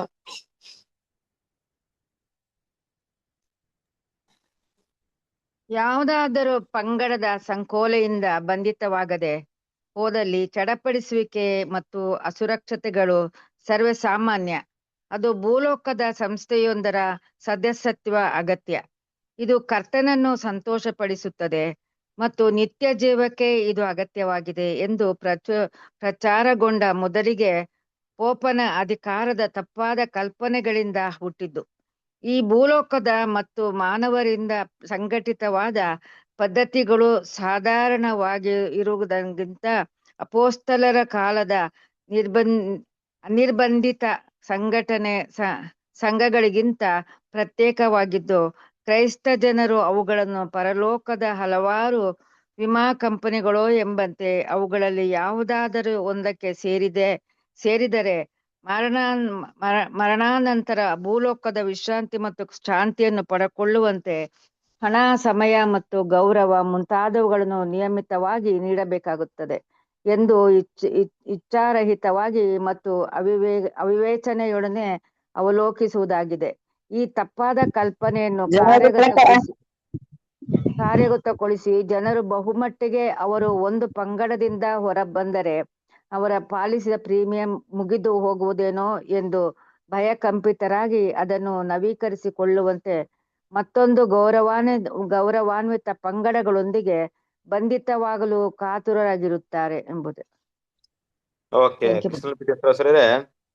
ಈ ವಿಷಯಗಳನ್ನ ಗಮನಿಸ್ಬೇಕಾದ್ರೆ ಜನರ ಒಂದು ಮನಸ್ಸು ಇವತ್ತು ಕ್ರೈಸ್ತರ ಮಧ್ಯದಲ್ಲಿ ಏನಪ್ಪಾ ಅಂದ್ರೆ, ಎಲ್ಲೋ ಒಂದ್ ಕಡೆ ಯಾವ್ದೋ ಒಂದು ಸಭೆಯಲ್ಲಿ ಒಟ್ಟಿನಲ್ಲಿ ಇರ್ಬೇಕು, ಎಲ್ಲೋ ಒಂದ್ ಕಡೆ ಮೆಂಬರ್ಶಿಪ್ ಆಗಿರ್ಬೇಕು ಅಲ್ವಾ? ಆ ಒಂದು ಬಂಧನದಲ್ಲಿ, ಆ ಒಂದು ಹಿಡಿತದಲ್ಲಿ ನಾವು ಕಂಟ್ರೋಲ್ ಅಲ್ಲಿ ಇರ್ಬೇಕು. ಇಲ್ಲ ಅಂದ್ರೆ ತುಂಬಾನೇ ಕಷ್ಟ. ಇಲ್ಲಾಂದ್ರೆ ಸಭೆ ಬಿಟ್ಟು ನಾವು ಇರೋಕೆ ಖಂಡಿತ ಆಗಲ್ಲ. ಒಟ್ಟಿನಲ್ಲಿ ನಮ್ಗಂತೂ ಒಂದ್ ಸಭೆ ಇರ್ಬೇಕು, ಎಲ್ಲೋ ಒಂದ್ ಸಭೆಯಲ್ಲಿ ನಾವು ಇರ್ಬೇಕು, ನಾವು ಸಭೆಗೆ ಹೋಗ್ಬೇಕು ಅನ್ನೋ ಭಾವನೆ ಎಲ್ಲರ ಒಂದು ಮನಸ್ಸಿನಲ್ಲಿ ಕೂಡ ತುಂಬಿಕೊಂಡಿದೆ ಅಲ್ವಾ? ಅದು ಯಾವ ರೀತಿ ಅಂದ್ರೆ, ಒಂದ್ ರೀತಿಯಾಗಿ ಚಡಪಡಿಸುವಿಕೆ ಮತ್ತೆ ಅಸುರಕ್ಷೆ ಅನ್ನುವಂತ ವಿಷಯವನ್ನ ನೋಡ್ಬೋದು. ಅಸುರಕ್ಷೆ ಅಂದ್ರೆ ಏನು? ನಾವು ಸೇಫ್ ಝೋನ್ ಅಲ್ಲಿ ಇಲ್ಲ, ನಮ್ಗೆ ಯಾವುದೇ ರೀತಿಯಂತ ಒಂದು ಸೆಕ್ಯೂರ್ ಇಲ್ಲ. ನಾನು ಸೆಕ್ಯೂರ್ ಆಗಿರ್ಬೇಕಾದ್ರೆ ಏನಪ್ಪಾ ಅಂದ್ರೆ, ಯಾವುದೋ ಒಂದು ಸಭೆಯಲ್ಲಿ ಇರ್ಬೇಕು, ಆ ಸಭೆಯಿಂದ ನನಗೆ ಇಂಪಾರ್ಟೆನ್ಸ್ ಬೇಕು. ಯಾವ ಸೆಕ್ಯೂರ್ ಅನ್ನೋ ವಿಷಯ ಎಲ್ಲ ಎಲ್ಲಿ ಬರುತ್ತೆ ಗೊತ್ತಾ? ಇಲ್ಲಿ ಸೆಕ್ಯೂರಿಟಿ ಅಂತ ಹೇಳಿದಾಗ ದೇವ್ರ ಮಕ್ಳು ಗಮನಿಸ್ಬೇಕೇನಪ್ಪಾ ಅಂದ್ರೆ, ಸಾಮಾನ್ಯವಾಗಿ ಈ ಭೂಲೋಕಕ್ಕೆ ಸಂಬಂಧಪಟ್ಟಂತ ವಿಷಯ ಬರುತ್ತೆ. ಏನ್ ಬರುತ್ತೆ? ಒಂದ್ ಸಭೆ ನನಗೆ ಏನಕ್ ಬೇಕಪ್ಪ? ಮದುವೆ ಬೇಕು, ಮಕ್ಕಳಿಗೆ ಮದುವೆ ಮಾಡ್ಬೇಕಾದ್ರೆ ಬೇಕು, ಇನ್ಯಾವುದೋ ಒಳ್ಳೆ ಕೆಟ್ಟದ ವಿಷಯಕ್ಕೆ ಅಲ್ಲಿ ಪಾಸ್ಟರ್ ಬರ್ಬೇಕು, ಬೋಧಕರು ಬರ್ಬೇಕು. ಮೇನ್ ಆಗಿ ಜನ ಥಿಂಕ್ ಮಾಡೋದು ಇದನ್ನೇ ಅಲ್ವಾ? ಮತ್ತೆ ನನ್ ಸತ್ರೆ ನನಗೆ ಸುಡುಗಾಡ್ಬೇಕು, ಇಲ್ಲ ಸಮಾಧಿ ಬೇಕು, ನನಗೇನ್ ಮಾಡ್ಬೇಕು? ನನ್ನನ್ನ ಮಣ್ಣು ಮಾಡಕ್ಕೆ ಬರ್ಬೇಕು, ನಾನು ಯಾವುದೇ ಸಭೆ ಇಲ್ದೇ ಇದ್ರೆ ಯಾರು ಬರ್ತಾರೆ ನನಗೆ, ಅಲ್ವಾ? ಎಲ್ಲ ಒಂದ್ ಕಡೆ ಇದೆ ತಾನೆ, ಅವ್ರ ಜವಾಬ್ದಾರಿ ತಗೊಂಡ್ ಮಾಡ್ತಾರೆ. ನಾನು ಎಲ್ಲೂ ಇಲ್ಲ ಅಂದ್ರೆ ಹಿಂಗೆ ಒಂದು ಭೂಮಿಯ ಒಂದು ವಿಷಯಗಳನ್ನ ಯೋಚನೆ ಮಾಡಿದಾಗ, ಭವಿಷ್ಯನ ಯೋಚನೆ ಮಾಡಿದಾಗ, ಇವಾಗ ಡಿನಾಮಿನೇಷನ್ ಈ ರೀತಿ ಆಗಿದೆ. ಇದೆಲ್ಲ ಕೂಡ ಒಂದು ಕ್ರೈಸ್ತರಿಗೆ ಮುಖ್ಯವಾಗ್ಬಿಡುತ್ತೆ ನೋಡಿ. ಈಗ ಒಬ್ಬ ಹಿಂದೂ ಆಗಿದ್ರೆ ಏನಾಗ್ಬೋದು, ಸತ್ರೆ ನಮ್ಮನ್ನ ತೆಗೆದಾಕಕ್ಕೆ ಜನ ಇರ್ತಾರೆ, ಸಮಾಧಿ ಇರುತ್ತೆ, ತಗೊಂಡಾಗ ಎಲ್ಲ ಒಂದ್ ಕಡೆ ಊತ ಹಾಕ್ಬಿಡ್ತಾರೆ. ಅವ್ರದ್ದೇ ಆದಂತ ಸಮಾಧಿ ಇದೆ ಅಲ್ಲ, ಡೋಳೆಲ್ಲ ಹೊಡ್ಕೊಂಡು. ಮನೆ ನಾವು ಹೋಗ್ತಾ ಇರ್ಬೇಕಾದ್ರೆ ರೋಡಲ್ಲಿ ಸತ್ತೋಗಿರ್ಬೇಕಾದ್ರೆ ಯಾರೋ ಒಬ್ರು ಅವ್ರು ಡೋಳೆಲ್ಲ ಓದ್ಕೊಂಡು ಜನ ಎಲ್ಲ ಒಳ್ಳೆ ಡಾನ್ಸ್ ಮಾಡ್ಕೊಂಡು ಹೋಗ್ತಾ ಇದಾರೆ ಭಯಂಕರವಾಗಿ. ಏನು ಒಳ್ಳೆ ಇದೆಲ್ಲ ಬ್ಯಾಂಡ್ ಎಲ್ಲ ಕರ್ಕೊಂಡ್ ಬಂದಿದ್ರು. ನಮ್ ಜೊತೆ ನಮ್ ಕೆಲಸ ಮಾಡೋ ಒಬ್ರು ಸೀನಿಯರ್ ಒಬ್ರು ಇದ್ರು. ಅವ್ರೇನ್ ಮಾಡಿದ್ರು ನೋಡಿದ್ರು, ಅವರು ಉತ್ತರ ಒಂದು ಪ್ರದೇಶದಿಂದ ಬಂದವ್ರೆ ಇಲ್ಲಿ. ಅಲ್ಲಿ ಅವ್ರು ಹೇಳ್ತಿದ್ರು ಏನು ಇದು ಅಂತ ಕೇಳಿದಾಗ, ಅವ್ರು ಈ ತರ ಸತ್ತೋಗಿದ್ರೆ, ಏನಕ್ಕೆ ಸತ್ತೋಗಿರಾಗ ಡೋಲೆಲ್ಲ ಬಾರಿಸ್ತಾ ಇದೀರಾ ಅಂತ ಕೇಳಿದಾಗ, ಇಲ್ಲ ಸರ್ ಈ ಕಲ್ಚರ್ ಹೀಗೆ ಇಲ್ಲಿ ಅಂದಾಗ. ಅಲ್ಲೆಲ್ಲ ಆತರ ಮಾಡಲ್ಲ, ಸತ್ರ ಏನು ಮಾತಾಡಕ್ ಹೋಗಲ್ಲ, ಇಲ್ಲಿ ಸಂತೋಷ ಪಡ್ತಾರೆ, ಅಲ್ಲಿ ದುಃಖ ಪಡ್ತಾರೆ. ಆ ರೀತಿ ನೋಡಿ ಏನಪ್ಪಾ ಅಂದ್ರೆ, ಈ ಒಂದು ಕಲ್ಚರ್ಗಳು ಆತರ ಇದೆ ಇವತ್ತು ಪ್ರಪಂಚದಾದ್ಯಂತ. ಒಂದ್ ವೇಳೆ ಆ ರೀತಿ ಆಗಿದ್ರೆ ಅದೊಂಥರ ನಮ್ಗೆ ಲೈಫ್ ಇರ್ತಿತ್ತು. ಬಟ್ ನಮ್ ಕ್ರೈಸ್ತರಲ್ಲಿ ನಾನು ಹೇಳ್ದೆ, ಅವ್ರಿಗೆ ಹೇಳ್ದೆ ಮಾತಾಡ್ಬೇಕಾದ್ರೆ, ಇಲ್ಲ ಆ ರೀತಿ ಅವ್ರು ಮಾಡಿದ್ರು ಕೂಡ ನಮ್ ಕ್ರೈಸ್ತರಲ್ಲಿ ಹಂಗಿಲ್ಲ. ನಮ್ಮ ಕ್ರೈಸ್ತರು ಸತ್ತ ಮೇಲೆ ಅವರು ಕೂಡ ಶಾಂತ ರೀತಿಯಲ್ಲೇ ಮಾಡ್ತಾರೆ, ಯಾವುದೇ ರೀತಿ ಇದನ್ನ ಮಾಡಕ್ ಹೋಗಲ್ಲ. ಅದು ದುಃಖವನ್ನ ಯಾವ ರೀತಿ ಅನುಸರಿಸ್ಬೇಕು ಅದನ್ನ ಅನುಸರಿಸ್ತಾರೆ. ನಮ್ಗೆ ಪುನರುತ್ಥಾನ ಇದೆ ಅನ್ಬಿಟ್ಟು ಕೆಲವೊಂದು ವಿಷಯಗಳು ಮಾತಾಡ್ಕೊಂಡ್ ಬರ್ತಾ ಇದ್ದ ಅವ್ರ ಹತ್ರ. ಅಂದ್ರೆ ಇದೇನಪ್ಪಾ ಅಂದ್ರೆ ಜನರಿಗೆ ಈಗ ನಾವು ಬಾಬಿಲೋನಲ್ಲಿ ಇಲ್ಲ ಅಲ್ಲ, ನಾವು ಏನೋ ನಾವು ಧರ್ಮವನ್ನ ಬಿಟ್ಟು ಬಂದಿದೀವಿ. ನಾವು ಕ್ರೈಸ್ತರಾಗಿರ್ಬೇಕಾದ್ರೆ ಆ ಕ್ರೈಸ್ತರ ಯಾವ್ದಾದ್ರು ಒಂದು ಪಂಗಡದಲ್ಲಿ ನಾವು ಇರ್ಲೇಬೇಕಲ್ವಾ? ನಮ್ಮನ್ನ ಕೇರ್ ಮಾಡಕ್ಕೆ, ನಮ್ಮನ್ನ ನೋಡ್ಕೊಳಕ್ಕೆ ಯಾರಾದ್ರೂ ಬೇಕೇ ಅಲ್ವಾ?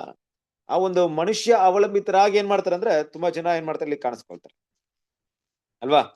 ಅದು ಮಾತ್ರವಲ್ಲ, ಕೆಲವೊಂದ್ ಟೈಮಲ್ಲಿ ಈ ಒಂದು ತಪ್ಪಾದ ಬೋಧನೆಗಳು ಹೇಗಿರುತ್ತೆ ಅಂದ್ರೆ, ನಿತ್ಯ ಜೀವನ ಪಡ್ಕೊಬೇಕು, ನೀವು ಒಂದು ಸಭೆಯ ಸದಸ್ಯರಾಗಿದ್ರೆ ಮಾತ್ರ ನಿತ್ಯ ಜೀವನ ಪಡ್ಕೊಳ್ತೀರಾ, ಪರಲೋಕಕ್ಕೆ ಹೋಗ್ತೀರಾ, ಇಲ್ಲದಿದ್ರೆ ನೀವು ಪರಲೋಕಕ್ಕೆ ಹೋಗಲ್ಲ ಅನ್ನೋ ರೀತಿಯಲ್ಲಿ ಕೆಲವೊಂದು ಮೈಂಡ್ ಇರುತ್ತೆ ಅಲ್ವಾ? ನಮ್ಗೋಸ್ಕರ ನಮ್ ಪಾಸ್ಟರ್ ಮಾತಾಡ್ತಾರೆ, ನಿಮ್ಗೋಸ್ಕರ ನಾವು ಮಾತಾಡ್ತೀವಿ ದೇವ್ರ ಹತ್ರ ಅಲ್ವಾ? ನಾವು ಉತ್ತರ ಕೊಡುವರಾಗಿರ್ತೀವಿ. ಆ ರೀತಿಯಾದಂತ ಒಂದು ಬೋಧನೆಗಳು ಏನಪ್ಪಾ ಅಂದ್ರೆ ಈ ಪೋಪಸ್ ಇಂದ ತುಂಬಾ ಹುಟ್ಟಾಗಿದೆ. ನೀವು ಯಾವುದೇ ಸಭೆಯಲ್ಲಿ ಸೇರದೆ ಹೋದ್ರೆ ನಿಮ್ಗೆ ಪರಲೋಕನೂ ಇಲ್ಲ, ಯಾವುದೇ ಒಂದು ಆಶೀರ್ವಾದ ಕೂಡ ನಿಮ್ಗೆ ಏನಾಗಲ್ಲ, ಸಿಗಲ್ಲ ಅಲ್ವಾ? ಆ ರೀತಿಯಾಗಿ ಜನ ಏನ್ ಮಾಡ್ತಾರೆ ಅಂದ್ರೆ, ಈಗ ಈ ನೋಡಿ ವಿಮಾ ಕಂಪನಿ ಅಂದ್ರೆ ಏನ್ ಗೊತ್ತಲ್ವಾ ನಿಮ್ಗೆ? ಇನ್ಶೂರೆನ್ಸ್ ಕಂಪನಿ ಎಲ್ಲ ಇದೆಯಲ್ಲ, ಇನ್ಶೂರೆನ್ಸ್ ಕಂಪನಿ ಏನು ಒಟ್ನಲ್ಲಿ ಯಾವ್ದಾದ್ರು ಒಂದು ಇನ್ಶೂರೆನ್ಸ್ ತಗೊಳ್ಳಿ ಅಂತ ಹೇಳ್ತಾರೆ. ಈಗ ಗೌರ್ಮೆಂಟ್ ರೂಲ್ಸ್ ಕೂಡ ಇವತ್ತು ತುಂಬಾ ಬಂದ್ಬಿಟ್ಟಿದೆ. ಯಾರಾದ್ರೂ ವ್ಯಕ್ತಿ ಮನೆಯಲ್ಲಿ ಏನ್ ಮಾಡ್ಬೇಕು, ಇನ್ಶೂರೆನ್ಸ್ ಮಾಡ್ಬೇಕು. Life insurance, term insurance, general insurance ಅಂತ ತುಂಬಾ ಇನ್ಶೂರೆನ್ಸ್. ಏನೋ ಅದು ಇನ್ಶೂರೆನ್ಸ್ ಅಪಾಯ ಕಾಲದಲ್ಲಿ ನಿಮ್ಗೆ ಸಹಾಯವಾಗಿರ್ಬೇಕು. ಏನೋ ಒಂದ್ ಆಯ್ತು, ನಿಮ್ಗೆ ಏನ್ ಮಾಡ್ಬೇಕು, ಅದು ನಿಮ್ಗೆ ಸೆಕ್ಯೂರ್ ಆಗಿರ್ಬೇಕು. ಈ ಉದ್ದೇಶದಿಂದ ಏನ್ ಮಾಡ್ತಾರಂದ್ರೆ, ಇವತ್ತು ಈ ಕ್ರೈಸ್ತ ಸಮುದಾಯ ಕೂಡ ಏನಾಗ್ಬಿಟ್ಟಿದೆ ಅಂದ್ರೆ ಒಂದು ವಿಮಾ ಕಂಪನಿ ತರ ಆಗ್ಬಿಟ್ಟಿದೆ, ಒಂದು ಪಾಲಿಸಿ ಹೋಲ್ಡರ್. ಅಂದ್ರೆ ನಾವ್ ಈಗ ಅದು ಇನ್ಶೂರೆನ್ಸ್ ಅಲ್ಲಿ ಏನ್ ಮಾಡ್ತೀವಿ, ನಾವು ಅಲ್ಲಿ ಮಾಡ್ಕೊಂಡ್ಬಿಡೋದು ಆಯ್ತಪ್ಪ, ಒಂದು ಹೆಲ್ತ್ ಇನ್ಶೂರೆನ್ಸ್ ಅಂತ ಇಟ್ಕೊಳ್ಳೋದು. ನನಗೆ ತಿಂಗಳಿಗೋ ವರ್ಷಕ್ಕೋ ಇಷ್ಟು ಡೆಪಾಸಿಟ್ ಮಾಡ್ತೀನಿ, ನನಗೆ ಏನಾದ್ರೂ ನಾಳೆ ರೋಗ ಬಂತು, ಅವನೊಂದು ಕಂಡೀಷನ್ ಕೊಡ್ತಾನೆ, ನೋಡಪ್ಪ ಇಷ್ಟು ನಿಂಗೆ ಕಟ್ಟಿದ್ರೆ ನಿನಗೆ 5 ರಿಂದ 6 ಲಕ್ಷ ಇರುತ್ತೆ, 10 ಲಕ್ಷ ಇರುತ್ತೆ, ನಿನ್ಗೆ ಇಂಥ ರೋಗಗಳಿಗೆಲ್ಲ ನೀನು ಟ್ರೀಟ್ಮೆಂಟ್ ಮಾಡ್ಕೊಬಹುದು, ಈ ಆಸ್ಪತ್ರೆಗೆಲ್ಲ ಹೋಗ್ಬೋದು ಅಂತ ಹೇಳಿರ್ತಾರೆ. ನಾವು ಕೂಡ ಆಯ್ತಪ್ಪ, ಒಟ್ಟಿಗೆ ಏನಾದ್ರು ಬಂದ್ಬಿಟ್ರೆ ನಮ್ ಕೈಲಿ ಏನಾಗುತ್ತೆ, ಅಷ್ಟು ದುಡ್ಡು ಇರಲ್ಲ ಅಂದ್ಬಿಟ್ಟು ಏನ್ ಮಾಡ್ತೀವಿ, ಕಟ್ಟಿರ್ತೀವಿ ಸೆಕ್ಯೂರ್ ಆಗಿ. ನಾಳೆ ದಿವಸ ಏನಾದ್ರು ಆಗ್ಬಿಟ್ರೆ, ತುಂಬಾ ವಿಮಾ ಕಂಪನಿ ನಿಮ್ಗೆ ಗೊತ್ತಿಲ್ಲ ಆಲ್ಮೋಸ್ಟ್ ಅಲ್ವಾ? ನನಗೆ ಆಗಿರುವಂತ ಒಂದು ಅನುಭವ, ನಮ್ಮ ಸ್ನೇಹಿತರಿಗೆ ಸಹೋದರಿಗೆ ಮಧ್ಯದಲ್ಲಿ ಆಗಿರುವಂತ ಅನುಭವನ ಹೇಳ್ಕೊಳ್ತಾ ಇದ್ದೆ. ಅವ್ರು ಆ ರೀತಿ ತಿಳ್ಕೊಂಡಿರ್ತಾರೆ. ಕೆಲವೊಂದ್ ಟೈಮ್ ಅಲ್ಲಿ ಅವ್ರಿಗೆ ಏನಾದ್ರು ಆಯ್ತು ಅಂದ್ರೆ, ಆ ವಿಮಾ ಕಂಪನಿಯವರು ಅವ್ರು ಕೊಡುವಂತ ಗೋಲ್ ಇದೆಯಲ್ಲ, ಇದೇನಾಯ್ತು ಅದೇನಾಯ್ತು, ಇದಕ್ಕೆ ಸಾಂಕ್ಷನ್ ಆಗಲ್ಲ, ಅದಕ್ಕೆ ಸಾಂಕ್ಷನ್ ಆಗಲ್ಲ, ಇದಿಲ್ಲ ಅಂದ್ಬಿಟ್ಟು ಆ ರೀತಿ ಮಾಡೋರು ತುಂಬಾ ಉಂಟು ಇವತ್ತು. ದುಡ್ಡು ಕೊಟ್ಟು ತುಂಬಾ ಜನ ಏಮಾರಿರ್ತಾರೆ, ಇನ್ಶೂರೆನ್ಸ್ ನ ತಗೊಂಡಿರ್ತಾರೆ. ಆಮೇಲೆ ಅದರಿಂದ ಪಡುವಂತ ಕಷ್ಟಗಳು ಕೂಡ ಬೇರೆ ರೀತಿ ಇದೆ ಅಲ್ವಾ? ಇವತ್ತೇನಪ್ಪಾ ಅಂದ್ರೆ ಪ್ರತಿಯೊಬ್ಬ ಗೌರ್ಮೆಂಟ್ ಎಂಪ್ಲಾಯ್ ಇರ್ಬೋದು, ಇಲ್ಲ ಪ್ರೈವೇಟ್ ಸೆಕ್ಟರ್ ಅಲ್ಲಿ ಕೆಲಸ ಮಾಡುವಂತ ವ್ಯಕ್ತಿ ಇರ್ಬೋದು, ಆ ಒಂದು ಕಂಪನಿನ ಅವ್ರಿಗೆ ಇನ್ಶೂರೆನ್ಸ್ ನ ಓಪನ್ ಮಾಡ್ಕೊಡುತ್ತೆ, ಸೇಫ್ ಕೆಲವೊಂದ್ ಕಡೆ ಇದ್ದಾರೆ, ಅದು ಬೇರೆ ವಿಷಯ. ಬಟ್ ನಾವೇ ಮಾಡ್ಬೇಕಾದ್ರೆ ಇಂಥ ಒಂದು ವಿಷಯಗಳೆಲ್ಲ ಇರುತ್ತೆ. ಆ ರೀತಿಯಾಗಿ ಇವತ್ತು ಏನಾಗಿದೆ, ಈ ಇನ್ಶೂರೆನ್ಸ್ ಕಂಪನಿಗಳ ರೀತಿಯಲ್ಲಿ ಸಭೆಗಳೆಲ್ಲ ಆಗ್ಬಿಟ್ಟಿದೆ. ಹೆಸರು ಕ್ರೈಸ್ತ ಸಭೆ ಎಲ್ಲ ಒಂದ್ ಕಡೆ ಇರ್ಬೇಕು. ಯಾಕೆ ಇನ್ಶೂರೆನ್ಸ್ ಕಂಪನಿಗೆ ಹೆಂಗೆ ತಿಂಗಳು ತಗೊಳ್ತಾ ಇರ್ತಾರೋ, ಇವ್ರು ಕೂಡ ತಿಂಗಳು ಅಲ್ಲ ವಾರ ನಾವು ಕೊಡುವಂತ ಕಾಣಿಕೆ ಕೊಡ್ತಾ ಇರ್ಬೇಕು, ಅಲ್ಲಿ ಸೇರ್ತಾ ಇರ್ಬೇಕು. ಈ ರೀತಿಯಾಗಿ ಅವ್ರು ಇರೋಕೆ ಮುಖ್ಯವಾದ ಉದ್ದೇಶ ಏನಪ್ಪಾ ಅಂದ್ರೆ, ನಮ್ಮಿಂದ ಬರುವಂತ ಆದಾಯ ಕಾಣಿಕೆಗಳು ತುಂಬಾ ಮುಖ್ಯವಾಗುತ್ತೆ ಅಲ್ವಾ? ಸೊ ಆದ್ರಿಂದ ಕ್ರಿಸ್ತನ ಪ್ರೀತಿಯ ಸರಿ, ಈ ರೀತಿಯಾಗಿ ಒಂದು ತಪ್ಪಾದ ಒಂದು ಕಲ್ಪನೆ ಏನಾಗ್ಬಿಟ್ಟಿದೆ ಅಂದ್ರೆ ಜನರ ಮೈಂಡ್ ಅಲ್ಲಿ ಬಂದ್ಬಿಟ್ಟಿದೆ. ಯಾವ್ದಾದ್ರು ಒಂದು ಡೆನಾಮಿನೇಷನ್ ಇರ್ಬೇಕು, ಆ ಡೆನಾಮಿನೇಷನ್ ನನ್ನನ್ನ ಕಾಪಾಡುತ್ತೆ, ನಾನು ಪರಲೋಕಕ್ಕೆ ಹೋಗೋಕೆ ದಾರಿಯಾಗಿರುತ್ತೆ. ಒಂದ್ ವೇಳೆ ಅದನ್ನ ಬಿಟ್ಬಿಟ್ರು ಕೂಡ ತಕ್ಷಣ ಸತ್ಯವನ್ನ ನೋಡಿ ಬೇರೆ ಕಡೆ ಹೋಗಲ್ಲ ಅವರು, ತಕ್ಷಣ ಬೇರೆ ಯಾವ್ದಾವ್ದು ಸಭೆ ಒಳ್ಳೆ ಸಭೆ ಇದೆಯಾ ಅಂತ ಹುಡುಕ್ತಾರೆ. ತುಂಬಾ ಜನ ಹಂಗೆ ಇರೋದು. ಒಳ್ಳೆ ಸಭೆ, ಒಳ್ಳೆ ಫೇಮಸ್ ಆಗಿರೋಂಥ ಸಭೆಯಲ್ಲಿ ಸೇರ್ಕೊಳ್ಳೋಣವಾ, ಹೆಸರು ಗಳಿಸಿರುವಂತ ಸಭೆ ಎಲ್ಲಿದೆ ಇವತ್ತು, ತುಂಬಾ ಕೀರ್ತಿ ಹೊಂದಿರೋದು ಈ ಒಂದು ಏರಿಯಾದಲ್ಲೇ ತುಂಬಾ ದೊಡ್ಡ ಸಭೆ ಯಾವ್ದಿದೆ ಅದ್ರಲ್ಲಿ ನಾವು ಹೋಗ್ಬಿಡನ್ವಾ, ಅದ್ರಲ್ಲಿ ಸೇರ್ಕೊಳ್ಳೋಣವಾ ಅಲ್ವಾ.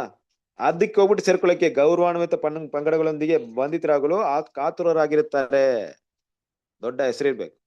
ನಮ್ಮ ಬೆಂಗಳೂರೆಲ್ಲ ಬಂದ್ರೆ ಇಲ್ಲಿ ಅಸೆಂಬ್ಲಿ ಆಫ್ ಗಾಡ್ ಅಂತ ಒಂದು ಚರ್ಚ್ ಇದೆ. ನೋಡಿದ್ರೆ ಅದ್ರಲ್ಲಿ ಸುಮಾರು 3,000 ಜನ ಗೆದರಾಗ್ತಾರೆ. ದೊಡ್ಡದು. ಆ ಪಾರ್ಕಿಂಗ್ ಪ್ಲೇಸೇ ತುಂಬಾ ದೊಡ್ಡದು. ಅದು ಕೊರೋನಾ ಬಂದ್ಬಿಟ್ಟಿತ್ತು. ಕೊರೋನಾದಲ್ಲಿ ಯಾರು ಸಭೆಯಲ್ಲಿ ಕುತ್ಕೊಳಕ್ಕಾಗಲಿಲ್ಲ. ಏನ್ ಮಾಡಿದ್ರು ಗೊತ್ತಾ, ಎಲ್ರು ಬರ್ಬೇಕು, ಸಭೆಗೆ ಬರ್ಬೇಕು, ಕಾರಲ್ಲೇ ಕುತ್ಕೊಬೇಕು. ದೊಡ್ಡ ಪಾರ್ಕಿಂಗ್ ಪ್ಲೇಸ್, ಕಾರಲ್ಲೇ ಕುತ್ಕೊಬೇಕು. ಕಾರ್ ಮುಂದೆ ದೊಡ್ಡ ಒಂದು ಪ್ರೊಜೆಕ್ಟರ್ ಹಾಕ್ತಿದ್ರು. ಪ್ರೊಜೆಕ್ಟರ್ ಅಲ್ಲಿ ಸ್ಪೀಚ್ ನಡೀತಾ ಇತ್ತು. ಯಾಕಂದ್ರೆ ಕೊರೋನಾ ಟೈಮಲ್ಲಿ ಒಬ್ರೊಬ್ರು ಪಕ್ಕ ಕುತ್ಕೊಳ್ಳಂಗಿಲ್ವಲ್ಲ, ಆ ಮಾಸ್ಕ್ ಎಲ್ಲ ಹಾಕೊಂಡು ಕುತ್ಕೊಬೇಕು. ಪ್ರೇಯರ್ ಮುಗಿದ್ಮೇಲೆ ಆ ಪ್ರೊಜೆಕ್ಟರ್ ದೊಡ್ಡ QR ಕೋಡ್ ಬರ್ತಾ ಇತ್ತು. QR ಕೋಡ್ ಸ್ಕ್ಯಾನ್ ಮಾಡಕ್ಕೆ, ನೀವು ಕಾರಿಂದಾನೆ ಸ್ಕ್ಯಾನ್ ಮಾಡಿದ್ರೆ ಸ್ಕ್ಯಾನ್ ಆಗ್ತಿತ್ತು. ಅದು ಸ್ಕ್ಯಾನ್ ಮಾಡಿ ಏನು ಕಾಣಿಕೆ ಕೊಡ್ಬೇಕೋ ಕೊಟ್ಟು ಹೋಗ್ಬೋದು. ಆತರ ಇತ್ತು ಸಿಸ್ಟಮ್. ನಿಜವಾಗ್ಲೂ ಅದ್ ನೋಡಿ ಶಾಕ್ ಆಗ್ಬಿಡ್ತು ನನ್ಗೆ. ಈ ತರ ನೋಡಿ ಎಷ್ಟು ತುಂಬಾ ನ್ಯಾಯವಾಗಿ ಅದನ್ನ ಮಾಡಿದ್ದಾರೆ ಅಂದ್ಬಿಟ್ಟು. ಜನರು ಕೂಡ ಅದನ್ನೇ ಬಯಸೋದು. ಇಂತ ಒಂದು ಹೈಟೆಕ್ ಟೆಕ್ನಾಲಜಿ ಇರುವಂತ ಸಭೆಗಳು ಹೋಗ್ಬೇಕು. ಇವತ್ತು ಪ್ರೊಜೆಕ್ಟರ್ ಇರ್ಬೇಕು, ದೊಡ್ಡ ದೊಡ್ಡ ಪ್ರೊಜೆಕ್ಟರ್, ಒಳ್ಳೆ ಮ್ಯೂಸಿಕ್ ಸಿಸ್ಟಮ್ ಇರ್ಬೇಕು ಅಲ್ವಾ. ಹೆಸರು ಕೇಳಿದ್ರೆ ಜನರಿಗೂ ಆ ಸಭೆ ಅನ್ನೋ ರೀತಿಯಲ್ಲಿ ಇರ್ಬೇಕು. ಅದು ಹಾಳೆಲ್ಲ ಹಂಗಿರ್ಬೇಕು. ಒಳ್ಳೆ ಒಳ್ಳೆ ಬಿಸ್ನೆಸ್ ಮ್ಯಾನ್ ಅಲ್ಲಿ ಇರ್ಬೇಕು, ತುಂಬಾ ಜ್ಞಾನಿಗಳಿರ್ಬೇಕು. ಈ ತರ ನೋಡ್ತಾ ಇದ್ರೆ ಹೊರತು ಕ್ರಿಸ್ತನ ಪ್ರೀತಿಸರಸರೇ, ಯಾರು ಸತ್ಯ ಇದೆಯಾ ಅಲ್ಲಿ, ದೇವರ ವಾಕ್ಯ ಇದೆಯಾ ಅಲ್ಲಿ ಅಂತ ನೋಡೋದು ತುಂಬಾನೇ ಕಡಿಮೆ ಆಗ್ಬಿಟ್ಟಿದೆ. ಸೊ ಇವತ್ತಿನ ಒಂದು ಡಿನಾಮಿನೇಷನ್ ಜನರು ಸೇರ್ಕೊಳ್ಳುವಂತ ಉದ್ದೇಶ ಕೂಡ ಇದೇ ಆಗಿದೆ ಅನ್ನೋ ವಿಷಯವನ್ನ ಇಲ್ಲಿ ಹೇಳ್ತಾ ಇದ್ದಾರೆ. ಸೊ ಕಂಟಿನ್ಯೂ ಮಾಡೋಣ. ಬ್ರದರ್, ಕಂಟಿನ್ಯೂ ಮಾಡಿ ಅಮ್ಮ. ಆದರೆ ಯಾವುದೇ ಭೂಲೋಕದ ಸಂಸ್ಥೆಗಳು ಪರಲೋಕದ ಮಹಿಮೆಗೆ ರಹದಾರಿ ಪತ್ರ ಪಾಸ್ಪೋರ್ಟ್ ನೀಡುವುದಿಲ್ಲ. ಅತ್ಯಂತ ಧರ್ಮಾಂಧನಾದ ಪಂಥಾಭಿಮಾನಿಯು ಸಹ ರೋಮನಿಸಂನಿಂದ ಒಟ್ಟಟ್ಟಿಗೆ ಆತನ ಪಂಗಡದಲ್ಲಿ ಅಂತಹ ಸದಸ್ಯತ್ವವು ಪರಲೋಕದ ಮಹಿಮೆಯನ್ನು ನೀಡುವುದೆಂದು ಹಕ್ಕಿನಿಂದ ಸಾಧಿಸುವುದಿಲ್ಲ. ಸತ್ಯ ಸಭೆಯ ದಾಖಲೆಯು ಮಾತ್ರವೇ ಪರಲೋಕದಲ್ಲಿ ಇಡಲ್ಪಟ್ಟಿವೆ, ಭೂಲೋಕದಲ್ಲಿ ಅಲ್ಲ ಎಂಬುದನ್ನು ಎಲ್ಲ ಸಭೆಗಳು ನಂಬುವಂತೆ ಒಪ್ಪಿಕೊಳ್ಳಬೇಕಾಗಿದೆ. ಅವರು ಸತ್ಯಸಭೆಯಾದ ಕ್ರಿಸ್ತನ ದೇಹದ ಅಂಗವಾಗಬೇಕಾದರೆ ಯಾವುದಾದರೂ ಒಂದು ಪಂಗಡದ ಅಂಗವಾಗಿರಬೇಕು ಮತ್ತು ಕ್ರಿಸ್ತನ ಬಳಿಗೆ ತಮ್ಮ ಮೂಲಕವೇ ಬರಬೇಕೆಂದು ಹೇಳುವುದರ ಮೂಲಕ ಜನರನ್ನು ಮೋಸಗೊಳಿಸುತ್ತಾರೆ. ಇದಕ್ಕೆ ವ್ಯತಿರಿಕ್ತವಾಗಿ ನಮ್ಮ ಕರ್ತನು ಯಾವುದೇ ಪಂಥಗಳಿಂದ ತನ್ನ ಬಳಿಗೆ ಬರುವ ಯಾರೊಬ್ಬರನ್ನು ತಿರಸ್ಕರಿಸುವುದಿಲ್ಲ ಮತ್ತು ಸತ್ಯಾನ್ವೇಷಕರನ್ನು ಖಾಲಿಯಾಗಿ ಹೊರಕ್ಕೆ ಕಳುಹಿಸಿ ಬಿಡುವವನಲ್ಲ. ನಮಗೆ ಅಂತಹ ಅಡಚಣೆಗಳ ಅವಶ್ಯಕತೆ ಇಲ್ಲ.